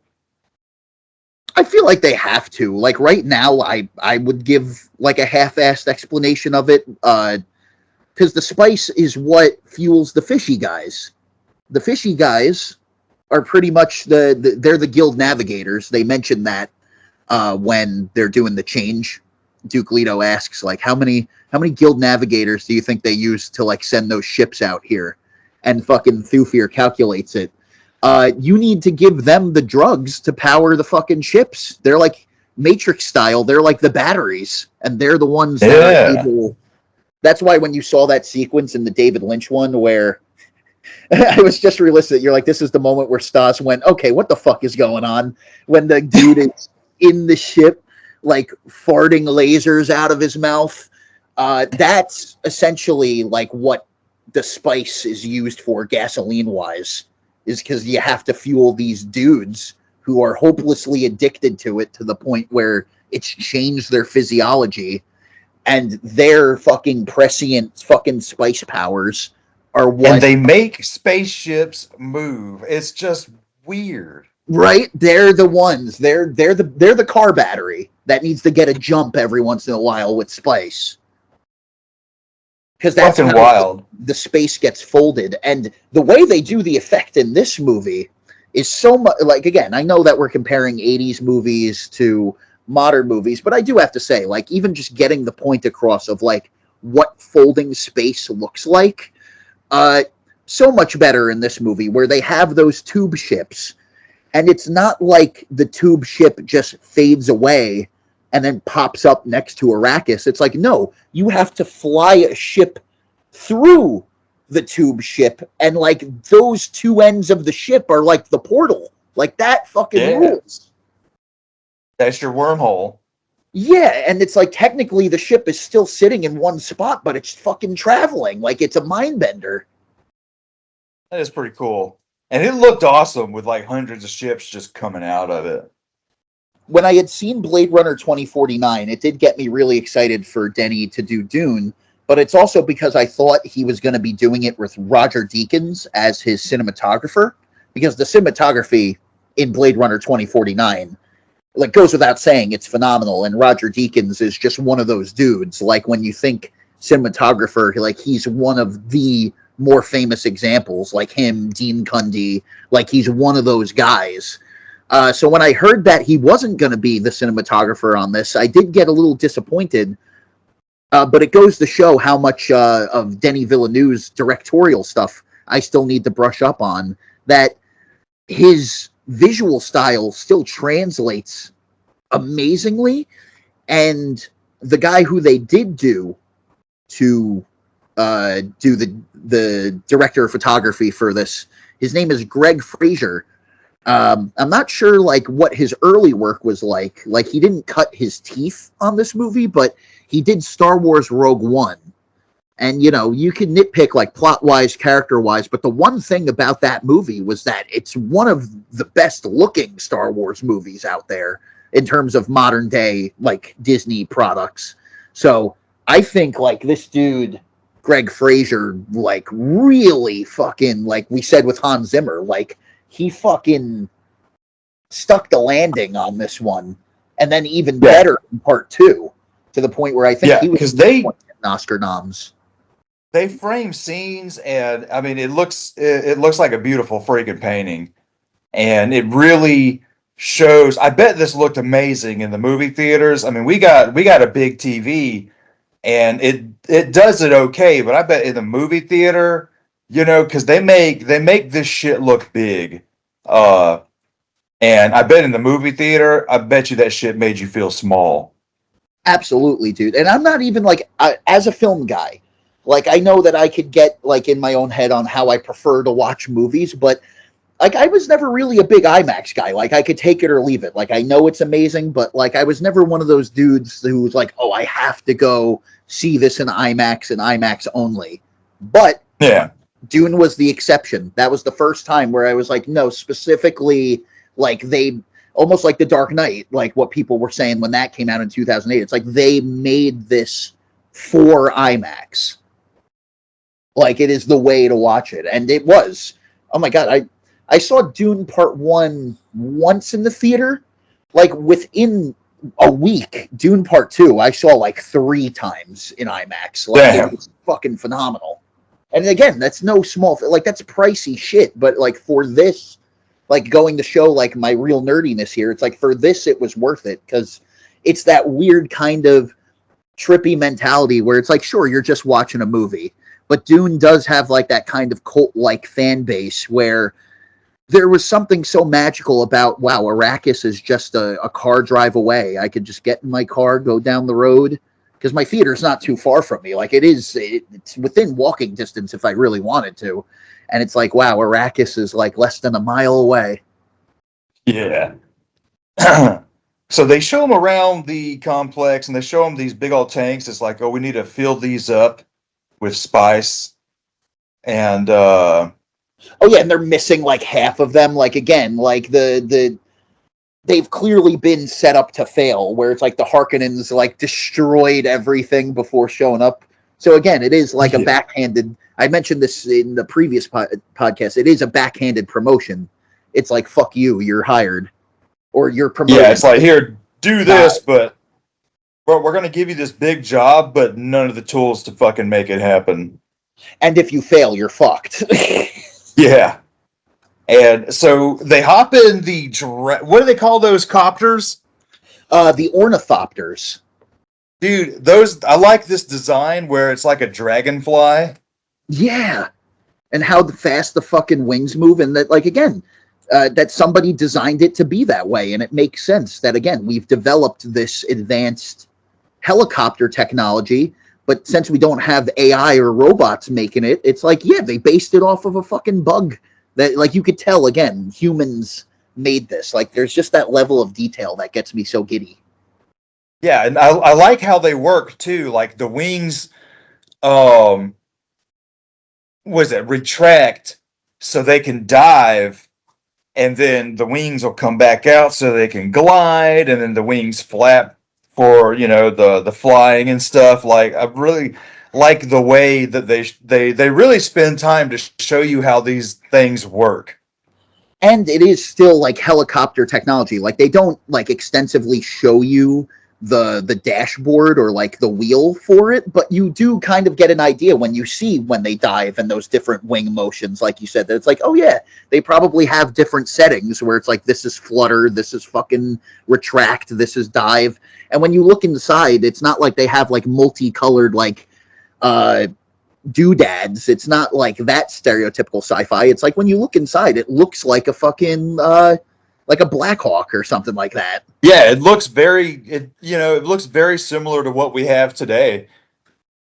Where again, Like it I lends. like how sort Yeah, of it's like futuristic, but it's like old future. It's like you could tell within this universe, this technology is probably old to them.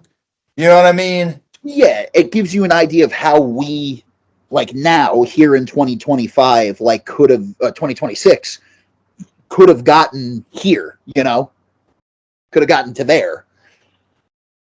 And another thing too, I know I keep comparing it back to like the political allegory or the world allegory, but having it resemble that kind of helicopter, it does kind of evoke a Desert Storm kind of feel to it. For real. Like it does. There are some scenes here where like Black Hawk Down was like a movie that came to mind for me. Yeah. Um. So next is it where Paul's watching his doc. Yeah, he's watching his Then video books, I think they call it. If not that, it's like hollow books. yeah, and the hunter seeker comes out the wall. Yeah, and this is the And part. Yeah, another scene that is in the original, and this scene explains it, without explaining it. But it's not there to be like, yeah, this version's better. Like it's just, what happens in the story. yeah, no, both parts are directed pretty well because in the Lynch version, that's one of the few moments where the narration, the inner monologue, isn't that bad because it kind of adds to the tension. Like his whisper makes it a little tense. But I like how in this scene you have him hiding within the hologram, like he's looking at the plant life of Arrakis. Because I think before this we had the scene where he was asking the dude about the trees, the palm trees, Yeah, the palms. and how like that is a pretty powerful scene where he's like, oh yeah, these guys, 25 trees drink 5 men's worth of water, like that's 100 lives. um I like that he almost confuses the hunter seeker by hiding within the holograph, which is Roots. But another thing I always think of with this scene is a common meme that went around when this movie was coming out is Dune is just Star Wars for Tool fans. Yeah. Dune, don't you mean Tool Star Wars? Like that shot, and they used it in the trailer of him just like standing still in the hologram. It's like, yeah, it lends itself to that. I'm looking at it like, wear the grudge like a crown. Like it's one of those few music video moments. Though I did also mention to you before we started recording that this is just one big Gentle Giant music video. And so he catches it with his hand and breaks it. And they're like, "Oh, there's a spy amongst us." But in this scene, kind of everything just kind of happens so quick. It's a little weird where it's like, boom, catches the hunter seeker, and it's like, oh, somebody's here. And then the next scene, they have a wall busted up and there's this like mummified looking guy laying there, and it's like, yeah, he's probably been here for months, and oh, find the spies, and it's like all of this happened in like it's like all of this happened in 15 seconds. I always thought, like, you think they would give that guy like a way out or like room to breathe, but no, this is Harkonnens, baby. They're just like, you've served your purpose. Fuck you. You stay there. Yeah, he hides in the walls like weeks before they even move in, and then feeds the hunter seeker through. So that thing's just been going through the pipes.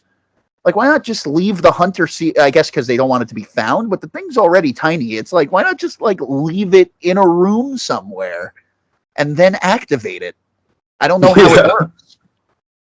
Yeah, it was just a weird scene to me. It was like, wait a minute, what did they cut out? You know, how did they find this one wall in this massive complex with one dude hiding It's a so cool, quickly? creepy visual. Like, you know, movie wise, like just looking at it, like I always found it cool that it's like, oh shit, like they're serious, man. Like that's what it's supposed to come across. But yeah, when you stop and overthink it, it's yeah, it's a little. Yeah, it's almost like it. You know, I like the way the dead guy looked, because it's almost like he probably watched the Ring video Yeah, his a jaws week like before he got in that dislocated. wall. Yeah, fucking yeah. They didn't leave him any water, nothing. Like no still suit. Yeah, no shit suit. So yeah, just stay in this wall. We're gonna board you up in this wall. When did the construction take place? Like right before they left, like during the opening narration, like while Chani's sitting there, like the Harkonnens are unimaginably rich, richer than the Emperor himself. You just hear in the background like dum dum dum,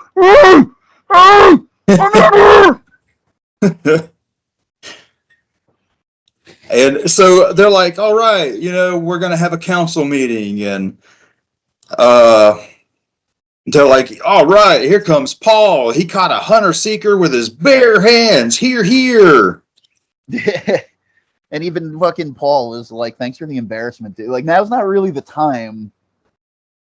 Yeah, like, thanks for the embarrassment, old man. I recognized your steps, old man. That's a line that's going to keep like coming up. Like it's said twice in this movie, but then it's paid off in the next one. Like it starts in their training scene, and then later, like when Paul first takes the spice and Gurney's like pulling him out, like he's whispering that to himself, like I recognize your steps, old man. And I like that in the next, like that was pretty much it for this movie. But then the line comes back when we talk about the next one. It's something I Really noticed. cool setup and payoff. Yeah, sometimes it's cool that it's like, oh, you had to wait for the next one to really appreciate it. So they all hop on the copters to go see with a lady who obviously is Fremen,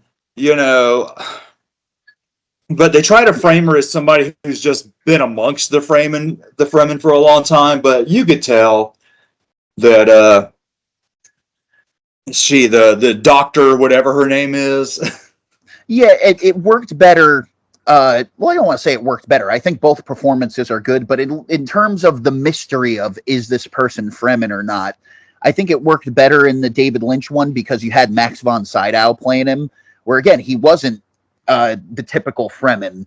You know, he was this British guy where it's like it didn't seem like he was from around here, but he's also kind of like the Lawrence of Arabia, where he has gone native. And they don't even mention it in either of the movies, but this Kynes character, Liet Kynes, is supposed to be one of Chani's parents. In the book, of course, it's like I am Liet Kynes' father, or your daughter to Kynes. But here they gender swapped it, so she, which with a name like Liet Kynes, it works either way, but that was one of the few casting differences where in the original movie and in the original book, this character is a male, and here, female, which still kind of works out. I could still see her being the mother of Chani, but again, that's another thing that they just don't bring up. Yeah, and the casting changes, like the gender swap. wasn't even noticeable to me. Like, I didn't feel like, most people would complain, oh, it was a man in the other one. You're going to make it a lady in this one. People complain about stupid. No, agreed. I Choose the feel actor who works best for the role. yeah, no, exactly. And She I serves didn't, the same purpose. She delivers the lines really well. Like I didn't have a problem with it. Like even when it was announced, like when I heard that it was specifically like Liet Kynes that they did this to, I was like, that's a character you could do that with. but before they go on the field trip, is that when Duncan comes back? Yes, because when they land, they meet up with Duncan again, and you get that great shot of him like, ah, my boy, and fucking Yeah, him, Duncan comes Gurney, and back, Hall walk off together, and and they're he's they're showing them. yeah, they're joking about him being, you know, native now. And so do we have the visit from Javier before the field trip as well? I believe so. Yeah, we're introduced to Stilgar before because what's it called? Duncan is the one who introduces them because they're asking them like, "How are the Fremen? How are they as fighters?" And he's like, "I got to be honest. I never came closer to dying. Like, I have great respect for these guys. Like, they fight like demons, man." And yeah, you're right. Yeah, I love yeah. that line from Gurney where he's like, "My God, man, you've gone native." And he's showing them all their Yeah, and technology, the thumper. And he's like, "There's somebody I need you guys to meet," because again, he is almost Liet Kynes is the herald of the change, and that's why they go with her on the ornithopters to check out like the spice production. But like this is the first time like they're trying to make peace with a siege, like an actual community of Fremen. And yeah, again, the Harkonnens vastly like underplayed their numbers. Like they thought that there were only like 50,000 Fremen on the whole planet, and Duncan comes back with fucking uh with Stilgar and it's like, oh no, like there are hundreds of sieges that hold like thousands of people each. To which fucking Duke Leto is like millions of Fremen. Fuck yeah. yeah. It's like basically 50,000 a siege. Yeah, so like they Um, grossly underplayed the numbers, the Harkonnens. And I love how Stilgar just comes fucking pimping in like that walk he does, like you almost imagine like wrestler like outro music playing. And of course everyone's like stop, like, you got to follow the rules. And I love just that immediate like cultural difference where he spits on the table and they're ready to almost like kill him, and he's like, no, no, no, no, yeah, no, no, like, thank you, Stilgar. We accept the gift of your body's moisture. Like this is where Momoa really yeah, sells it as Duncan Idaho, where he yeah. does I thought bring that that was, comedic flair.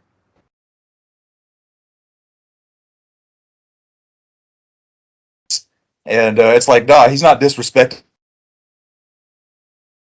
Yeah, no, if anything, he's given you a high honor because water is scarce around here. Yeah, Well, again, even this is a handshake to these people. when they first meet Liet Kynes, like she talks about how the still suit filters the sweat and stuff like that. So it gives you the idea of like how much like water is precious on here. But I just wanted to bring up again, like, aren't you a little disappointed that I kind of knew they weren't going to, but it's like they didn't bring up that shit and piss get filtered through it too. Damn it! Say that again. But you notice when they're introducing the still suits, they didn't mention the piss and shit element. Yeah, they did not, but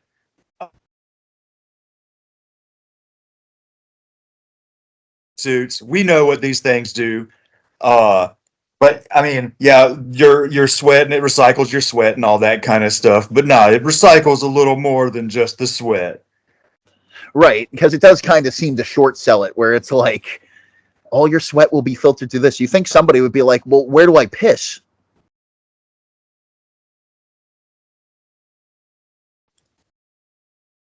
But You there? so yeah, now they get ready to go. Damn, you were cutting out again. My bad. Nah, it's not your fault.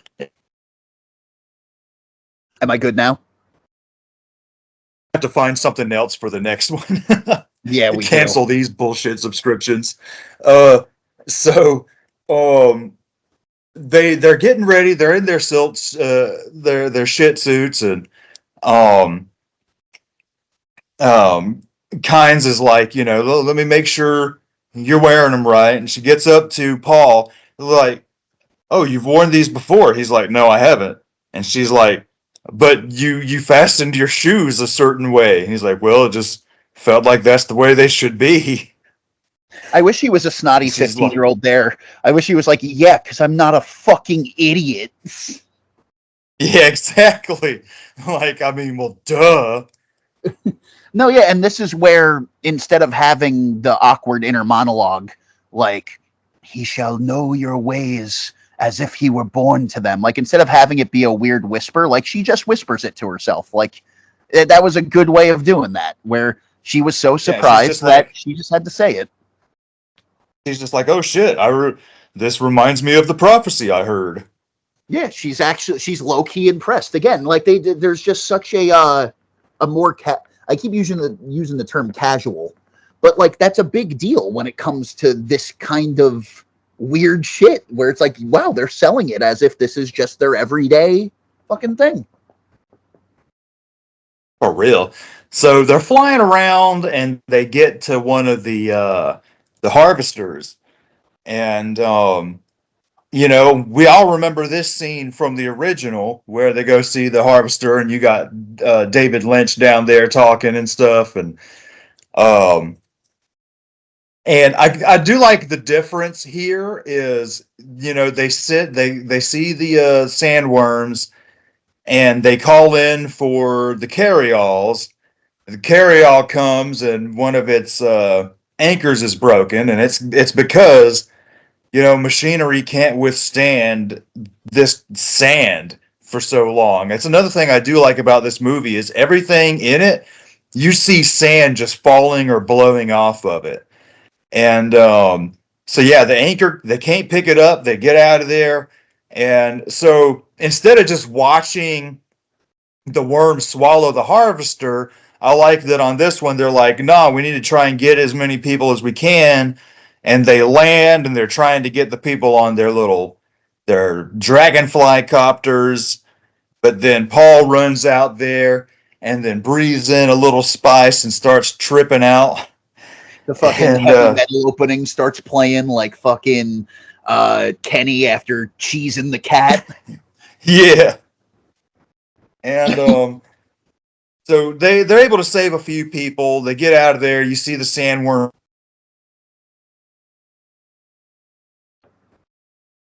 and Getty are running, and uh, the sand is just shifting below them. They're about to be sinking in the sand, and but then they get up and they run. Yeah, I like how this is a lot more action packed. Hello. Yeah, and when he gets back on the copter, his dad is like, "Oh, uh, taking a risk. He was helping out like everybody else. He just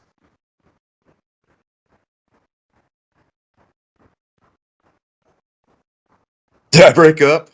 Yeah, Yeah, I'm like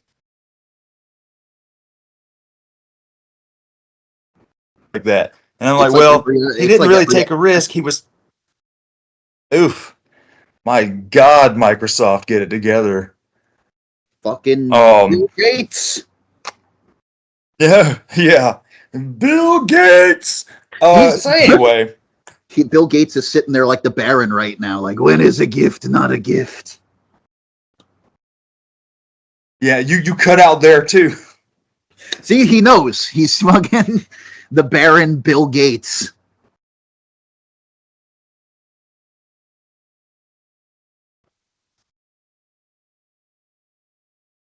But can you hear me? Yeah, I could hear you. How about me? We're good right now. For now. The sandworm eats the harvester, and they fly out of there. And I guess they go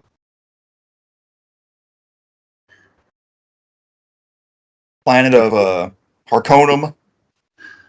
Yeah, can you hear me? They go back after the sandworm scene, and again, since Liette is like this herald of the change, he's telling her like, you gotta go to the fucking Landsrad, the Emperor, and tell him that our shit's fucked up, that we can't produce spice under these conditions. And she's literally like, oh, you already, if you didn't know something was up before, there's definitely something up now, where she's like, I'm not in charge of that. Like, you just should take care of your family. Yeah, she's like, I cannot tell anybody anything. And but do we go to the Harkonum planet with the throat singer guy after Oh yeah, this? this is where we go to the Sardaukar planet. Yeah, this is technically a different That's planet. what it is. But this is sick. I love how they have like, yeah, this battle anointment going on, where satanic imagery, man. You have like these bleeding dudes upside down in like a fountain, and then like these guys are taking the blood and like putting it on the forehead, almost like Ash Wednesday. And yeah, they have Yeah. like this chant, throat singing, futuristic style. Like, you could tell they put a filter over it, but it's just again, that humanist element, where at the end of the day, it's not an alien. It's just some dude being like, hamburger, big burger, cheeseburger, whopper, whatever the fuck the meme was. I know they have him like doing, Throat singing is some real creepy stuff. yeah, doing like some fucking throat singing. There should have been a didgeridoo there. Yeah, 'cause Zach can do the throat singing. I can't, and it sounds so cool. And you hear it a lot in music now. There's a lot of like dark, woodsy folk bands like Nightland that do this weird pagan sort of throat singing music, but then you have the Mongolian rock bands like the who do the throat singing stuff. It's really cool, but it sounds creepy. Like, yeah, shit like that. And that's the sound that we opened on. So I don't know why the opening, like, dreams are a message from the deep, was specifically said in that style, but it's just fucking cool. Yeah. Yeah, So we got Piter there, who in the original was played by Brad Dourif, but here, pretty good recast. We got David Desmalchin, who is known for playing like freaky characters like this. So it was a really well done change. And he's the one basically like ordering Sardaukar off Amazon. And this is where the nun lady shows up to talk to Baron, and she's like, "There's that weird spider looking." Yeah, this is like the Like, oh, he doesn't understand our language. And she's like, "Get out!" And then the animal leaves, and she's like, "It does understand. yeah. Initiate silence." I love the Say silence what? thing, but yeah, that weird spider thing is not in the books specifically, but it's definitely not something that wouldn't exist in Dune, because there's a lot of weird body modification shit, especially in the later movies. Especially when we get to Dune Part 3, we'll get introduced to it when it comes out. But it clearly has like human hands. It's got like a realistic ass. Like, it's very unnerving Yeah. to look at. And it just makes you wonder how it works. And then, yes, the idea that like it understands like human language, like it has feelings. It's one of the few moments where it's like, that honestly was a more Lynchian move than the David Lynch version. Like, that's Yeah, it and going then a little David Lynch's Dune. But its sleek looking black body reminded me so much of Rubberman from American Horror Story. yes, it has like that weird kind of like S&M look to it, which again is Yeah. very unnerving. And another It's like, don't theory, tell Paul, he'll show up and be all into it. yeah, we don't know what what fetishes the future holds, but this gives us an idea. There's a fucked up theory too, because it's like this spider thing is just weirdly here out of nowhere. Aside from just a cool set piece, there's a theory that might actually be Yui's wife. Like, because the whole reason why Wouldn't that be creepy?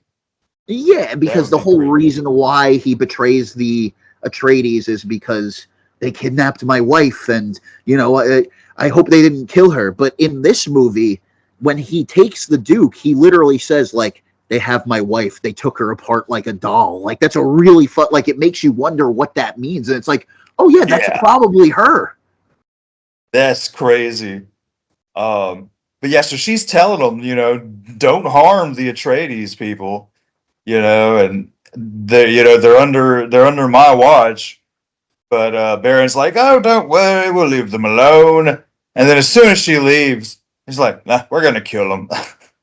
Yeah, he always does like almost like Emperor Palpatine in the Star Wars movies. Like he always speaks in like half truths that are so clearly evil, but people just have to roll with it anyway because they have their own ends. So even Yeah, he's like, Piter, the planet will kill them. yeah, Piter's literally like, you just told. He refers to her as the witch. It's like you just told a witch that you weren't good at. Like, why the fuck you lying? And he's like, I didn't lie. I said I wouldn't bring any harm to him. I'm not going to, but shit's gonna Exactly. happen. My people are, but not me. Like he does the same thing to Yui later, and it is a line from the original book, but he's like, oh yeah, I told you I would set you free, that you can join your wife, so join So her. It's join like, her. it's so like, even though like he's played really well in this movie, it's like those are the moments where it's like, this dude is mustache twirling. Yeah. So yeah, everybody's going to sleep, and is it UA? UA's like, here's this drink. Um, you know, Here's this Kool-Aid, and by the way, did you see I got you a new pair of Nikes? and yep, it's about to go down. The ships are coming, the shields go down, and you got the three guys standing guard at the door, and they just get shot with something that paralyzes them, and you don't see who does it, and then um, Leto sees he notices a reflection, and he looks out the window and sees a little reflection out there, and he's like, "Oh no, something's up." So he's walking around, and I forgot about this. Uh, Paul's mother, I guess, chooses um, I'm not gonna a maid basically. Yeah, I was about to say we didn't mention shout out Mapes. They had the whole scene where she gives them the knife and she freaks out because they know what it is. Which that is direct. I know I keep saying this, but like I do like to give credit where credit's due. Like even that whole scene of her being like ah, like screaming when she knows like what the knife is. It's like that is directly out of the book. Like she's so fucking amazed that it's like, oh my god, the Messiah might actually be here just based on that. Yeah, and so Leto's walking around, sneaking around, and then boom, he sees that lady laying there, and I don't know. Does she say something? I can't remember. If anything, And it's then just just like a dies. warning. Yeah, I think she's just sitting there gasping for air, and that's where he gets hit with the dart. Where again, He gets shot. you And got that cool effect on the shield, where it's like again because it's the slow blade that penetrates it. Like there is tension. He's almost like reaching, not almost. He is. He's reaching for his back, like shit, shit, shit, shit, and then it just goes right through and gets him. yeah, yeah, he paralyzes him, and he falls down, and sees somebody walk up. You don't know who it is yet, but then you get all the ships coming down, and they start blowing things up. And this is a really cool sequence, man. Like all these dudes, man, they're just a big old fight. Then you Yeah, see it's Yue. this is where Hans's score is really going off the chain. Like this track on the album is called Armada, and I really like how dour it is. But like I said, it still has that '60s sci-fi synth going for it. Then you have like those more stereotypical Zimmer moments, like when the Atreides start going into battle. You have like the classic chung chung chung chung chung chung. Um, I mean, the lighting in this scene is great. You cut to like the burning palm trees, great piece of symbolism. And then we have, even though the royal pugs aren't in this Burned the movie, palm trees. yeah, those motherfuckers, they had to. It's scorched earth policy. But We It's like they're have sacred. Just set them on fire. burn the motherfucker. We don't need no water. Let the motherfuckers burn. Yeah, for But real. It's gonna take the sweat of 1,000 men to put this fire out. oh, there'll be sweat all right when the fire spreads. We have the long-lived Duke Leto moment. Like we joked about this when we talked about the '80s one, but there's of course that Say scene. that Where, again. we have the long-lived Duke Leto moment in a way, where in the original movie, Patrick Stewart's carrying the pug into battle, and he's like, "Long live Yeah. Duke Leto."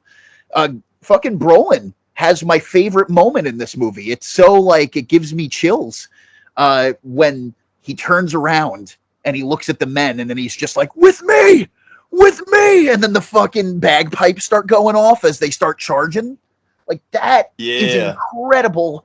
10 out of 10 fucking filmmaking right there. Like sometimes if I'm having a bad day, like I'll just watch that 2-second clip and it's like, fuck yeah.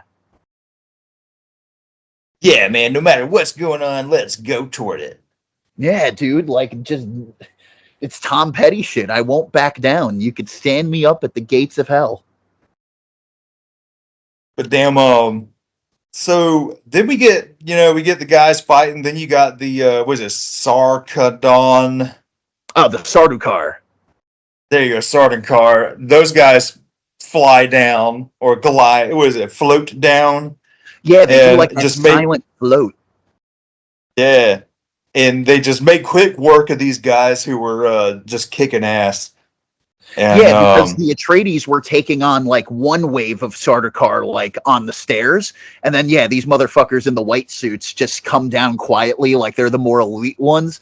And I love that one Atreides soldier, like that "we're fucked" scream where like he looks behind him, he's like Sardaukar, and the Atreides remind me so much of the dudes from Army of Darkness when they first start like taking their battle stance. Like they're literally just going at the Sardaukar like ha who hi, yeah, ha, who.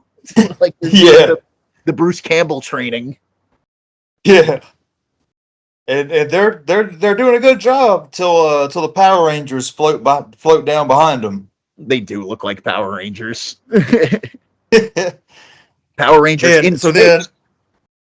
so then Duncan wakes up or whatever, and he's running around kicking ass. And I do like what happens here.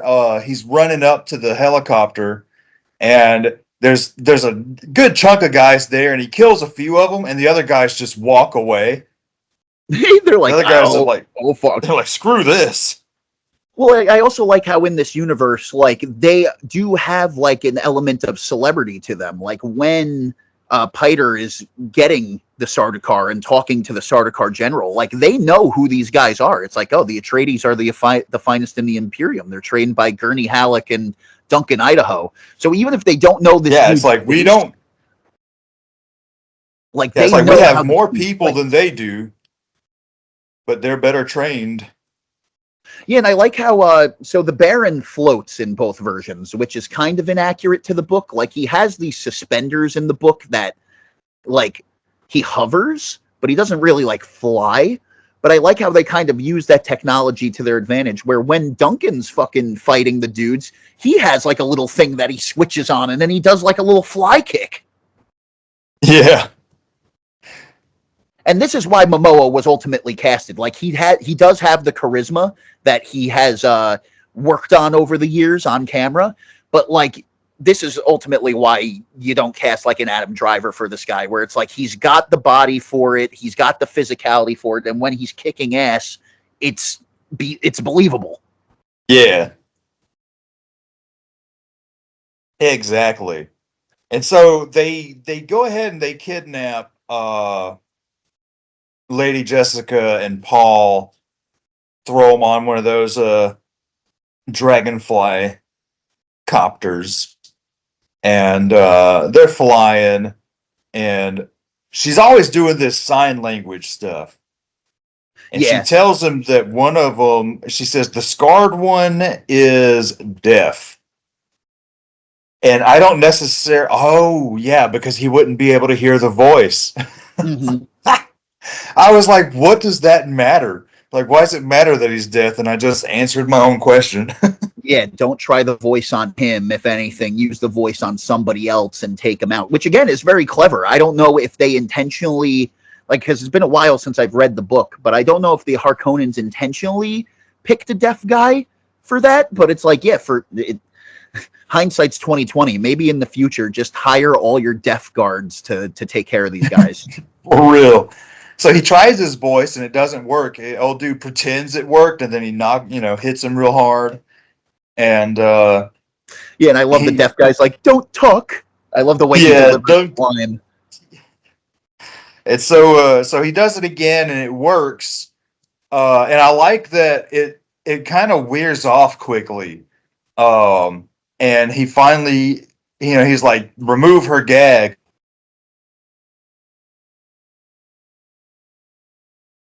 Long enough to remove it because obviously her voice is more powerful, and so she's able to straight up kick ass the moment her gag is removed.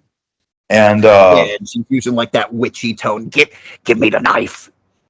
Yeah, he's like, kill him, and they kill deaf dude, and they throw him out the back of the plane, and so yeah, they get freed and they fly out of there. And then this is coming to the more emotional moment between them because they find what's known as a Frem kit on the ornithopter. So that's pretty much just like a Fremen version of a tent. Like you could live inside the sand or like dig underground and like it'll keep you alive for a couple of days. I like even the detail in it when you see them underground that it's like even harvesting water, like the sweat and tears. Yeah, and I like that they don't explain what a Frem kit is. He's like, here's a Frem kit, but we don't. There's no shit suits. But then you see him, going through it, and okay, we have the tent. You just assume all this gear that they have, these little rations and shit, if you will, are part of that kit. Right. And again, I know that we're not trying to constantly compare and contrast, but this is where, like in the David Lynch movie, like they probably would have stopped and been like, a Frem kit has this, and that. Yeah, yeah, for real. Yeah. Where you kind of are already like, because at this point we're about in the middle point of the movie, so you're already established enough in where it's like, yeah, you don't need this overly explained to you. Like when you hear Frem kit, it's like, and you look at it, you're like, I get the gist. Okay. Say that again. Oh, where I was saying that we're halfway through the movie, right? So we've already been introduced to this world. Like even if you're not into the books, like at this point, when you see the thing and he says it's a Frem kit, it's like you really don't need it overly explained to you. It's in the name. It's a Frem kit. Yeah. Because it's like, it's just a thing in this world. I don't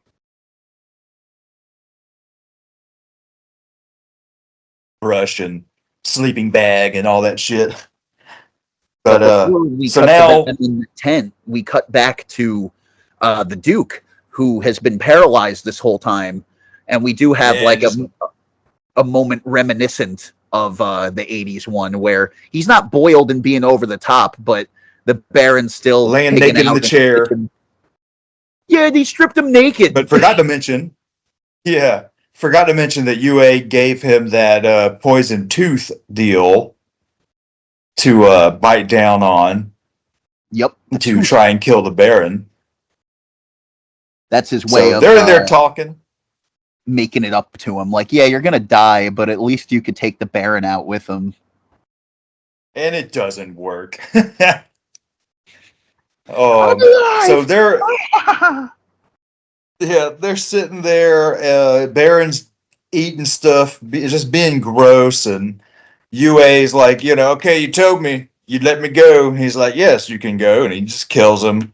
And he walks up to Leto, and Leto bites. And I like this. It's like it kills everybody in the room. Bad breath. The bad breath tooth. Yeah, it kills everybody in the room. And then what I do like about the Baron floating in this version is there's that creepy visual later on where they check the room and he's just kind of like hovered in the corner, like in fetal position, like stimming. Yeah. Yeah, and those Uh, guys that come in there to get everybody out, man, the hazmat suits they're wearing are pretty creepy too. Fuck yeah. And another thing I noticed too, this particular watch around is when they cut to Piter's dead body, like his eyes are completely like blacked out, like the gas like burned out their eyes. And Yeah. without spoiling too much, it's like this might be an important detail on how they do something in part 3. Oh, There's a without saying too much, foreshadowing. yeah, there's a specific eyeless character who loses it from an injury. And for all I know, like maybe they won't use the weapon that they use in the book. Maybe they'll gas the eyes out. I have no idea. But now that we're coming upon the adaptation of Messiah, like that was something that stood out to me where I was like, oh shit, yeah, his eyes are kind of burnt out. Like, oh, And so now it's like the next day, Paul and his mom are like, all right, we got to find the Fremen.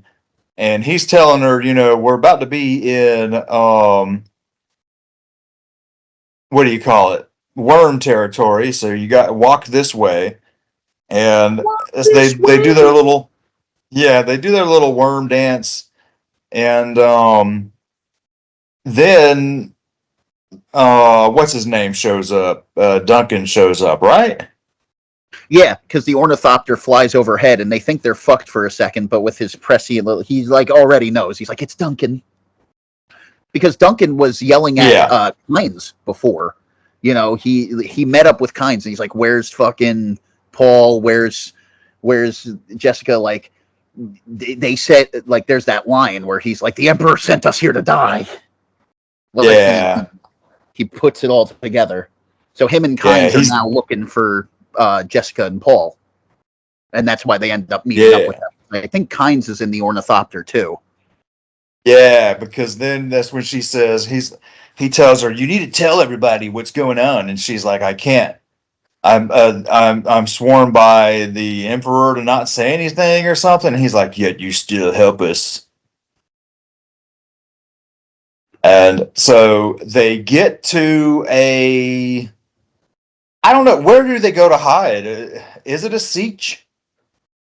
Um, Trying to remember. I have the movie playing next to me right now. I could fast forward to that part because before we even get to that part, when they're in the tent, Paul has his fucking spice freak out. Yeah, another spice freak out, and it's straight up a bad trip. And she's like, "What did you see?" And again, I saw Spider Man's wife. I saw Spider Man's mom. Yeah, I saw Spider Man's mom. And then, yeah, what's cool about these flashes that he's having is, of course, this is stuff that now we're going to see in the third movie, but this is also stuff that you're going to see in the second movie as well, like him battling with people on Arrakis. But much like real life dreams, there are things that are a little different. Like I noticed that the still suit that he's wearing in his visions is like this weird gold, like you mentioned. He looks like a Power Ranger. And then later on in part 2, it doesn't really look like that. So on a filmmaking standpoint, I guess maybe they had a design in mind and then they changed it in between sequels. But since this uh, story is inherently very psychedelic and dreamlike and built on analyzing dreams, like it could just be seen as that detail that it's like when you have these kind of visions, or if you believe in prescience, or if you are a medium like that, it's like you don't see the future exactly how it is. It's more like those weird Exactly.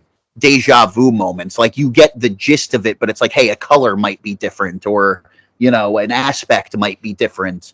He even brings it up later where he's like, I don't know, somebody's gonna give me a knife. I don't know who.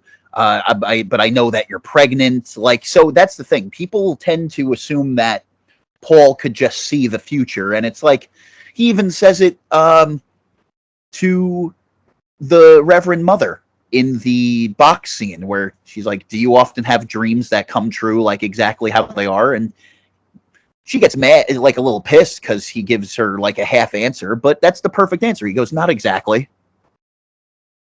Yeah, because like he has these visions, but they can't be. His visions have to be taken with a grain of sand, if you will. Haha. Well, and have you ever watched Rick and Morty? No.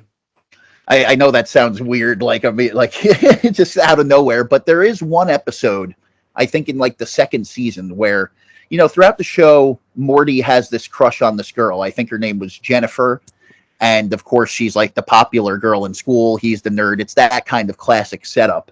But he has this machine that like helps him see into the future, and he sees a future where he's old and dying with Jennifer, but he's not experiencing now life as it's happening. Like he's walking in whatever direction like leads him to that future, and like he's literally like in a daze, like, no, I can't go. Like, Morty, you're late for school. You got to go to this class. Like, no, I can't go that way because then I don't die. Then I don't die with Jennifer.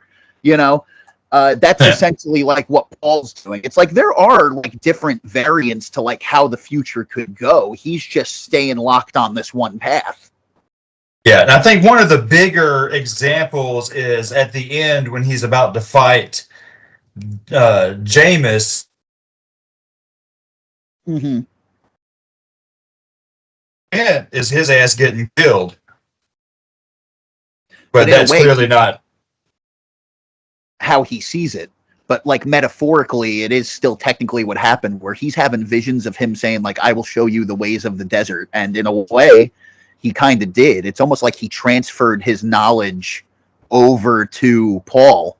And in the book, in the book, it's even more fucked up. Like I remember when I first saw this movie, like having it end on the fight with Jamis felt a little weird, but this time around I was like, oh no, this is perfect, because we open on Jamis, we end on Jamis, and then also in part 2, this is around the part where he would be fighting the Sting character, so it's almost foreshadowing for like, this is his first fight, and then we're going to build you up to his next fight, or his final fight, first of many.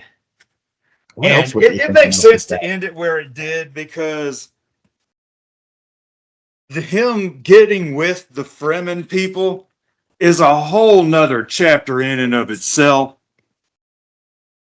Yeah, and that's where the David Lynch movie really starts to feel muddled, where again, they almost spent so much time on the setup in the 80s one that it's like the climax doesn't have that. It's still amazing, but like a lot of it is done through narration and then fucking Paul did this, and then Paul did that, and Chani is barely a character in this, or in that version. Yeah. So, one of my aunts, like I love watching movies with her, and I love showing her new shit. And I was getting her into Dune, and she liked the new movies just fine. Like interested enough where the Chani character being played by Zendaya really fascinated her. She liked that character. So the whole time we're watching the Lynch version, and she's like, I don't really care about any of this. I'm just waiting to get to the girl. And I'm like, oh, you're gonna be really disappointed. I'm like, she's barely like a character in this. Yeah, like the moment he meets up with the Fremen in the original, you have a half hour left, basically. Like it's 3/4 of the way in the fucking movie.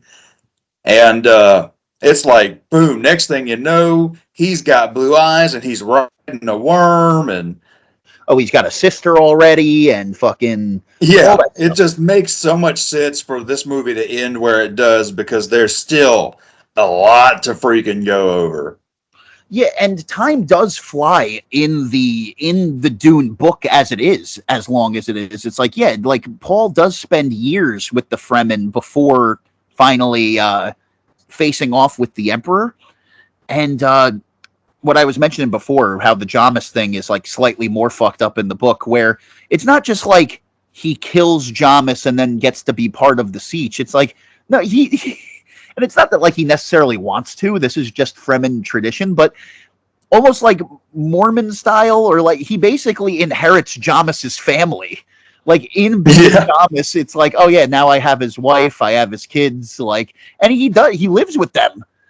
And again, like this is something that in the new movies, like especially as him and Chani's relationship develops, like they try to like, Chani is definitely more reluctant towards that kind of stuff in this movie, where in the books it's like she just kind of knows that like this is the way it is. Like she is kind of just like immediately, much like Sean Young in the Lynch version, she is immediately like ride or die for Paul. So I know that there are a lot of old heads who take issue with not just Zendaya's casting, which is kind of mean. Zendaya, I keep saying Zendaya, which is very mean, but also like they just have a problem with her characterization in general. Where this is one of those things where it's like I get it because it is like this foreign culture, like she wouldn't take issue with it, but also at the same time, it's like, hey, this is a movie from 2021. It's not 1965 anymore. Yeah. So next, they're hiding out, and they're just kind of chilling, and you got these, I guess, Fremen people kind of spitting on a thing and making water. Yeah, I liked that quick little glimpse into like this is, you're going to see more of the Sieges when you get into part 2, and even the designs take on like as you see more of them around the planet, the different designs. Because they're in there hiding because a sandstorm is coming their way. But yeah, the Sardaukar people show up, and this sequence is pretty quick too. The Sardaukar people show up. Momoa's ready, comes out there, locks the door, and kicks a lot of ass, and then dies.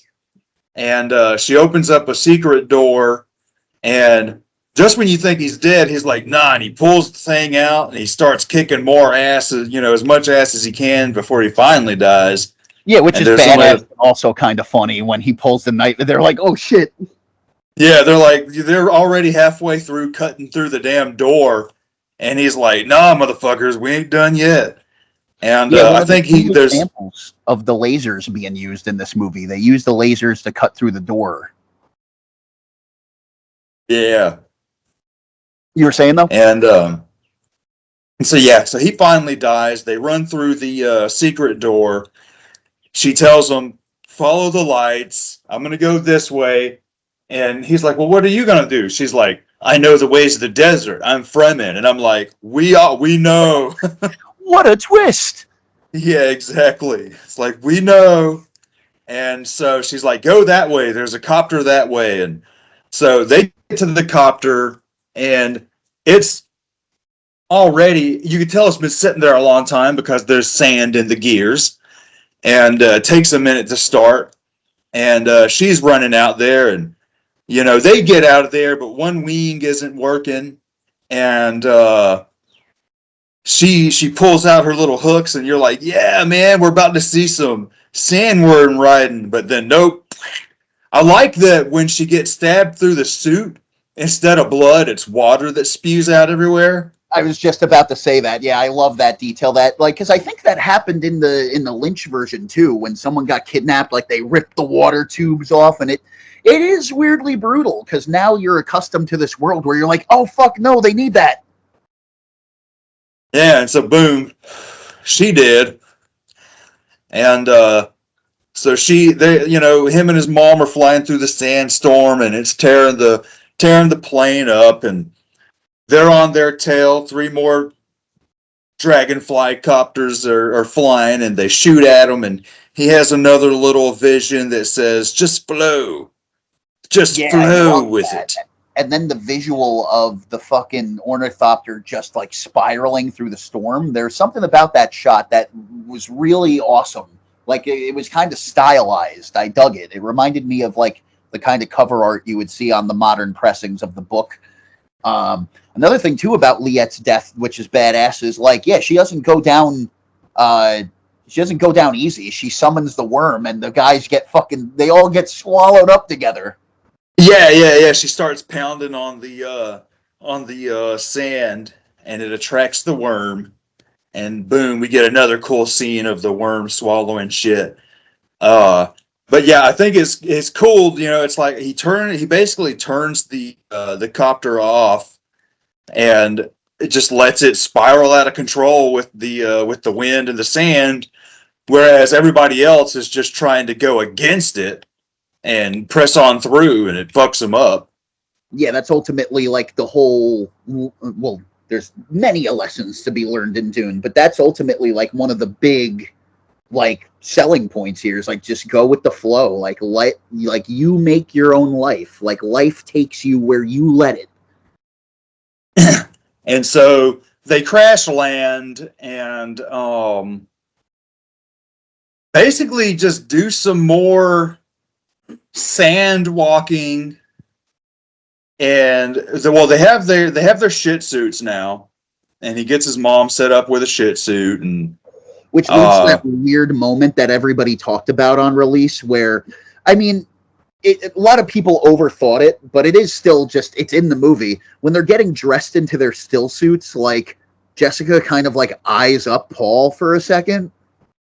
yeah, I noticed that, but I was like, are y'all low key trying to say something? Like, but whatever. I brushed it off pretty quick. Right, because I think ultimately because again, reading the book, what I think is going on here is that, again, the tables have turned. She was in charge at first, training him. He has his spice freak out where he literally uses the voice on her, like, you turned me into a freak, get off of me. Yeah. And she's now lost the power. Where I think what's supposed, and also, Denis Villeneuve, he's a Canadian, but he's a French Canadian. So I know that there's a little bit of that, what's it called? Ooh la la in there. I think what he's trying to say in so few words is I think he's just checking not checking him out. Jesus Christ, that would just confirm everything. She's processing what her son has become. Like I think she's realizing that he's now an adult, basically.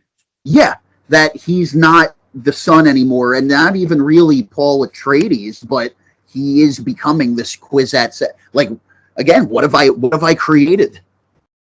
Yeah. And so, yeah, a lot of this, we get halfway through the movie, but then a lot happens, but a lot doesn't happen. There's key points, but just a lot of silence in between the key points. Because right now, we're already close to the end, and so they get their shit suits and do some more sand walking, and here comes the sandworm after him, which is another really cool shot where they get to the rocks in time and the sandworm just comes up and is floating there. They're just We're staring just down with chilling the there. butthole. Yeah. And then you hear the thumper going. And so they get out of there. They're in this little canyon. And she says, or he says, we're not alone. And then here comes the Fremen coming out. And they exchange a few words. And he notices Javier.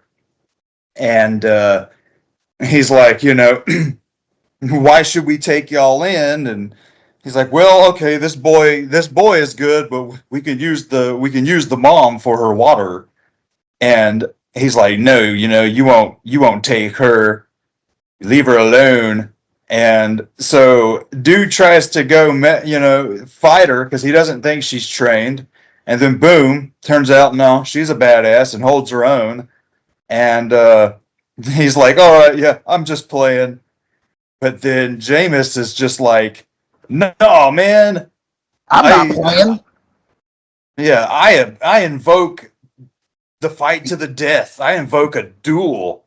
Yeah, I think it's called Who the will? Amtal. Even as a Dune fan, I'm trying to remember what he evokes. The Amtal. Yeah. And he's like, who will be her champion? And he's just like, he walks up and all right, I accept her champion. And they're like, don't do this. Don't do this. And he's like, no, I want to do this.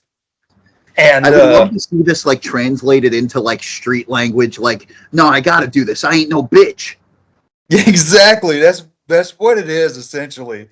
And it's like, dude, this is a big mistake, and yeah, It is Paul just has, basically a form of suicide at this point. He's basically just like, kill me. yeah, and so Zendaya tells Paul, I wasn't going to let you hurt my friends, but then it's like, oh well, you kind of did. Uh, Well, but in she's tradition, of course. For some reason, tradition makes it okay.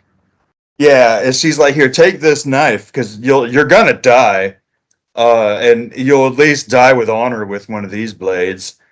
And so they And that's the fight. thing. They're trying to already establish her as more of an independent badass, where in the Lynch version and in the book, like she's almost like immediately enamored with him. Where here she's a ball buster. She makes a couple of snarky comments like, you're climbing the rocks wrong. Yeah, and so the duel begins. And they fight, and Paul is getting the upper hand pretty quickly, and but won't kill the dude. But everybody's, even Javier's like, "Oh, the boy doesn't know the rules. You're supposed to die for this to end." Yeah, And I she's love like, when "He's he's like, never." is he toying with him? Like, what the fuck is Yeah. going on? Like, they're getting offended, Yes. Yeah. He's like, "Hurry up and somebody kill each other." like a hockey game. And Somebody punch somebody. exactly. And so yeah, dude comes around and stabs him, and he lays there and he dies. And everybody's like, "All right, he did it." They're all touching his shoulder, like, good game, good game, good game." Yeah, And they go over there and collect dude's body, and they're all walking. They're like, "All right, yeah, you can come in with, let's go to the siege." And then Zendaya has the last word, where she says, "This is only the beginning," and it's like, actually, this is the end for yes. now. For now. But then also, what I like about that is literally then she says that, and then we cut to Paul, and then we cut back to her. And what is it? It's the first shot of the movie. It's the first dream that he had when we were introduced to Paul. Her face in the Oh, sand. It's the exact look at same that. shot. So again, it's like the prophecy is happening to some degree. And yeah, very Lawrence of Arabia as we have them walk out together. It's like, again, this is a perfect place to end it. Where, again, when I first saw this, I felt like it slowed down near the end. It's like, no, this is the perfect place to dip off because, again, we've seen the alternative, like the David Lynch version. We'd have 32 minutes left and it would just be rushed. So let's take a breather here. And before the fight even begins, I wanted to mention this that you had mentioned that Stilgar was like, "Oh, I didn't realize you were trained." He mentions that I didn't know you were a weirding woman, like that you know the weirding way, which is like the Benny Gesserit like martial art, like the way that they fight. Um, you notice that they don't have those stupid noise guns in this one Yeah. because that's what see they found a way to make the weirding way work where again you don't need to overly explain it, you just realize that like, oh, it's a type of training like fucking karate or taekwondo, just a little bit more mental. Where again they didn't try to sell toys, where again this is the weirding module, you yell into it, and my name is a killing word, not metaphorically, literally. Yeah, kids, beg your parents for a weirding way pistol today. It shoots water. But yes, that's basically the end of the movie, and I enjoyed every minute of it. I even more than the original. I like the original, but it's like I told you earlier. This ends. This is this generation's Lord of the Rings, and this is the Fellowship, because Fellowship of the Rings is very similar. A lot of build up and a little bit of action. Um, and then a roughly abrupt ending, setting up the next chapter. Yeah, it gets you into the world, it gets you associated with the characters, and then it'll drop the heavy shit on you later. And you're right, yes, there's action interspersed. Like Fellowship has the scene with the troll, but then the Balrog scene is like the climax, kind of like the Jamis scene here. Definitely Yeah, not as and then big in scope, but I do see what you mean. Like when you had texted that to me this morning in all caps, I was like, thank you. Because yeah, again, I have the concept art book for this movie, and I had gotten it as a birthday present from a friend. And when reading through it and looking at all the concept art and all the behind the scenes details, it did for me what Lord of the Rings did for young filmmakers back in the early 2000s. Like when you watch old videos from like the Channel Awesome days or even other reviewers online at the time, there was a lot of film students there like who championed the behind the scenes documentaries of the Lord. Like it just inspired a whole new wave of fantasy creators. Yeah, and we're just now starting to see those people grow up and seeing what they put together, and that's what this is. You know, it's this generation's Lord of the Rings, just in a different genre, obviously. Because before Lord of the Rings, we also had Lord of the Rings stuff. We had the cartoon one uh, before, and when it was being made, when Peter Jackson was making it, people were ready to write it off from the very beginning. Oh, this is a movie that can't be made. This just can't be made. And it came out and kicked a whole lot of ass. Just like what happens here is like the most Dune we had was the David Lynch film and the TV movie. And everybody says this is a movie that just can't be made. It's like Stephen King's The Tower series. Again, you just got to get the right person to do it. But Yeah, and everybody says adapt it it's into a visual language because you're absolutely right. Where uh, Lord of the Rings opened the door for so many other things that were deemed unfilmable. Where again, after that, we saw Watchmen get made, and sure, it's not 100% accurate, and I know that Snyder gets picked on back and forth. But dude, what the movie, the fact that it got made as close as it did, fucking amazing. yeah, definitely. And yeah, so a lot of things had to happen for this movie to be made. First, we had to have a fairly awful adaptation.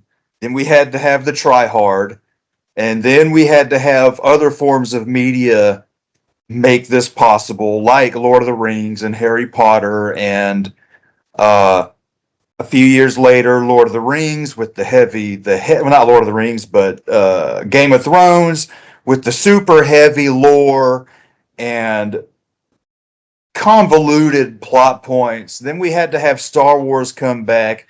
I A mean, lot Harry of Potter things. as well. Harry Potter Uh, really took that. Harry Potter really took over, showing that it's like, hey, not only can we have this long-running series adapting all the books, but we could also, like, again, this is Dune Part 1 and 2. Like, Deathly Hollows Part 1 and 2 was one of the first times like that was done, where we're going to split the book into two. Then fucking yeah, Twilight exactly. did it, and it just works perfectly for Dune. Hunger Games as well. I had mentioned it when we did the 80s review that I'm not a big Hunger Games guy, but still, that series, like all these things paved the way for how do we go back to the original, basically, like the seminal work.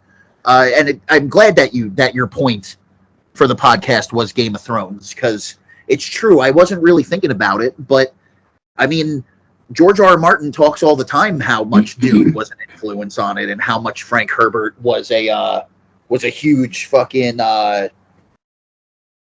influence on how he went about Game of Thrones. Oh yeah. And so yeah, a lot of that stuff had to happen before this movie can be made, and it shows the love is there.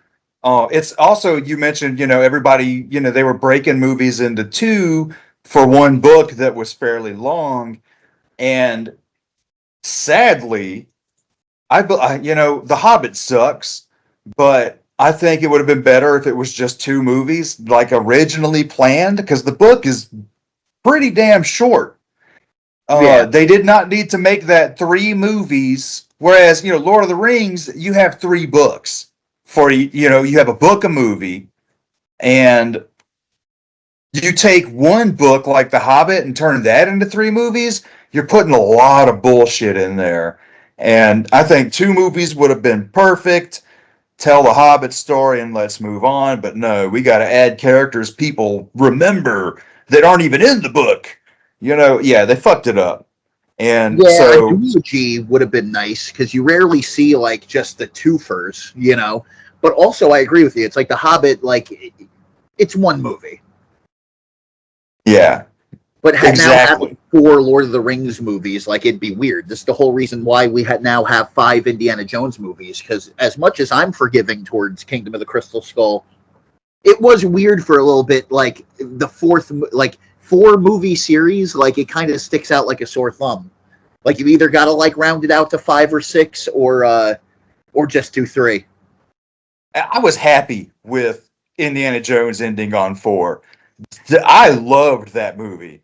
Yeah, we got to do an Just- episode on that because, again, that's Yeah. my generation's Indiana Jones movie. So I was a kid when I saw it. I have a completely different take on it. I don't think it's perfect, but, and I agree with you. Yeah, where it's like, where else do you end this? Like he's literally walking out on his marriage day. Yeah. So for the 5th one to happen, you have to undo all of that, and they did, and they fucked it up. Still haven't I didn't seen hate it. Dial of Destiny, but oh my god, an indie retrospective. I know we've talked Mad Max before as well. Fuck it, a Trauma retrospective would be fun too. For real. But yeah, so yeah, I liked 4 a lot, despite all the things people hated, and to me that's the definitive end. But yeah, so we're here. Um, Hopefully, if time or life permits, we can get to Dune 2 a lot quicker than 2 years later. Oh yeah, hopefully a lot quicker. But I feel like I said that the last time when we did Casper. I'm always like, oh yeah, definitely. Because enthusiasm wise, I'm ready to like just do the next episode right now. But exactly, life comes in the way. Work, family, the usual. Fucking, it's as simple as that, as Huey Lewis would put it. Yeah, because right now I'm pretty free. We don't have any more gigs until May.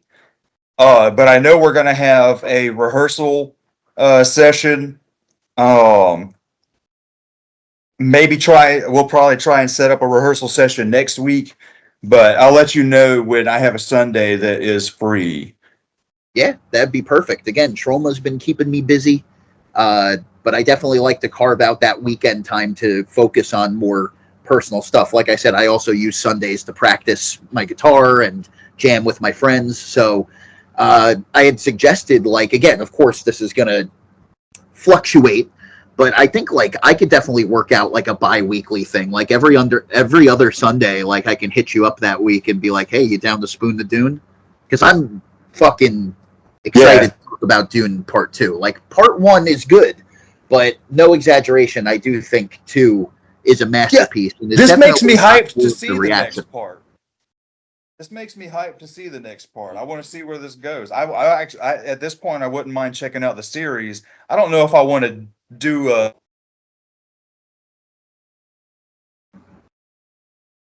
But I'm intrigued to see what the series, how it connects to the films. Yeah, I still got to check out the show. Apparently, it's connected to the prequel books written by Frank Herbert's son, which is pretty divisive among the old Dune fans, because of course some people feel like the son didn't really quite capture or retcon some things, but I'm still very. It's not Dune unless Frank Herbert wrote it. There are purists like that. Yes, I own the prequel books. Yeah. I just haven't gotten to them yet because I wait for the Dune books to enter my life. Like I read Messiah, I'm ready to go for the new movie. Like Children of Dune is next, but like they're books that I have to unpack after reading them. I'm not like immediately like, okay, now let's jump into the next one. I'm like, all right, now I gotta like live some life for a little bit, and like this book. Think about it for a minute. Yeah, and this book will come to me at like the right time because, dude, there is that weird. I could see why Dune has such like a cult appeal, like that, because it's like once you do make that connection with the material, it's like even like the trailer for Part 3. It's like it dropped at like such a perfect time in my life. I was just having such a rough day for whatever reason, and then that like immediately was like, "Don't worry, I'm here. Don't worry, I got your Dune for you." But we're gonna have to go, I guess. Yeah, but I guess we can end it here. Damn. Yeah. Yeah, this is going to be the longest plug, because normally at the end we're like, so where can we find each other? So on YouTube, you can find me at my new channel called FDV Media. I have some playlists on there with older videos from my previous channel, so you could always be. I gotta see if I gotta there. see if I'm subscribed to that. Yeah, check out my new Thing videos because the fan film is still in the works, and this is me building up to the storyline that you're going to see in that fan film.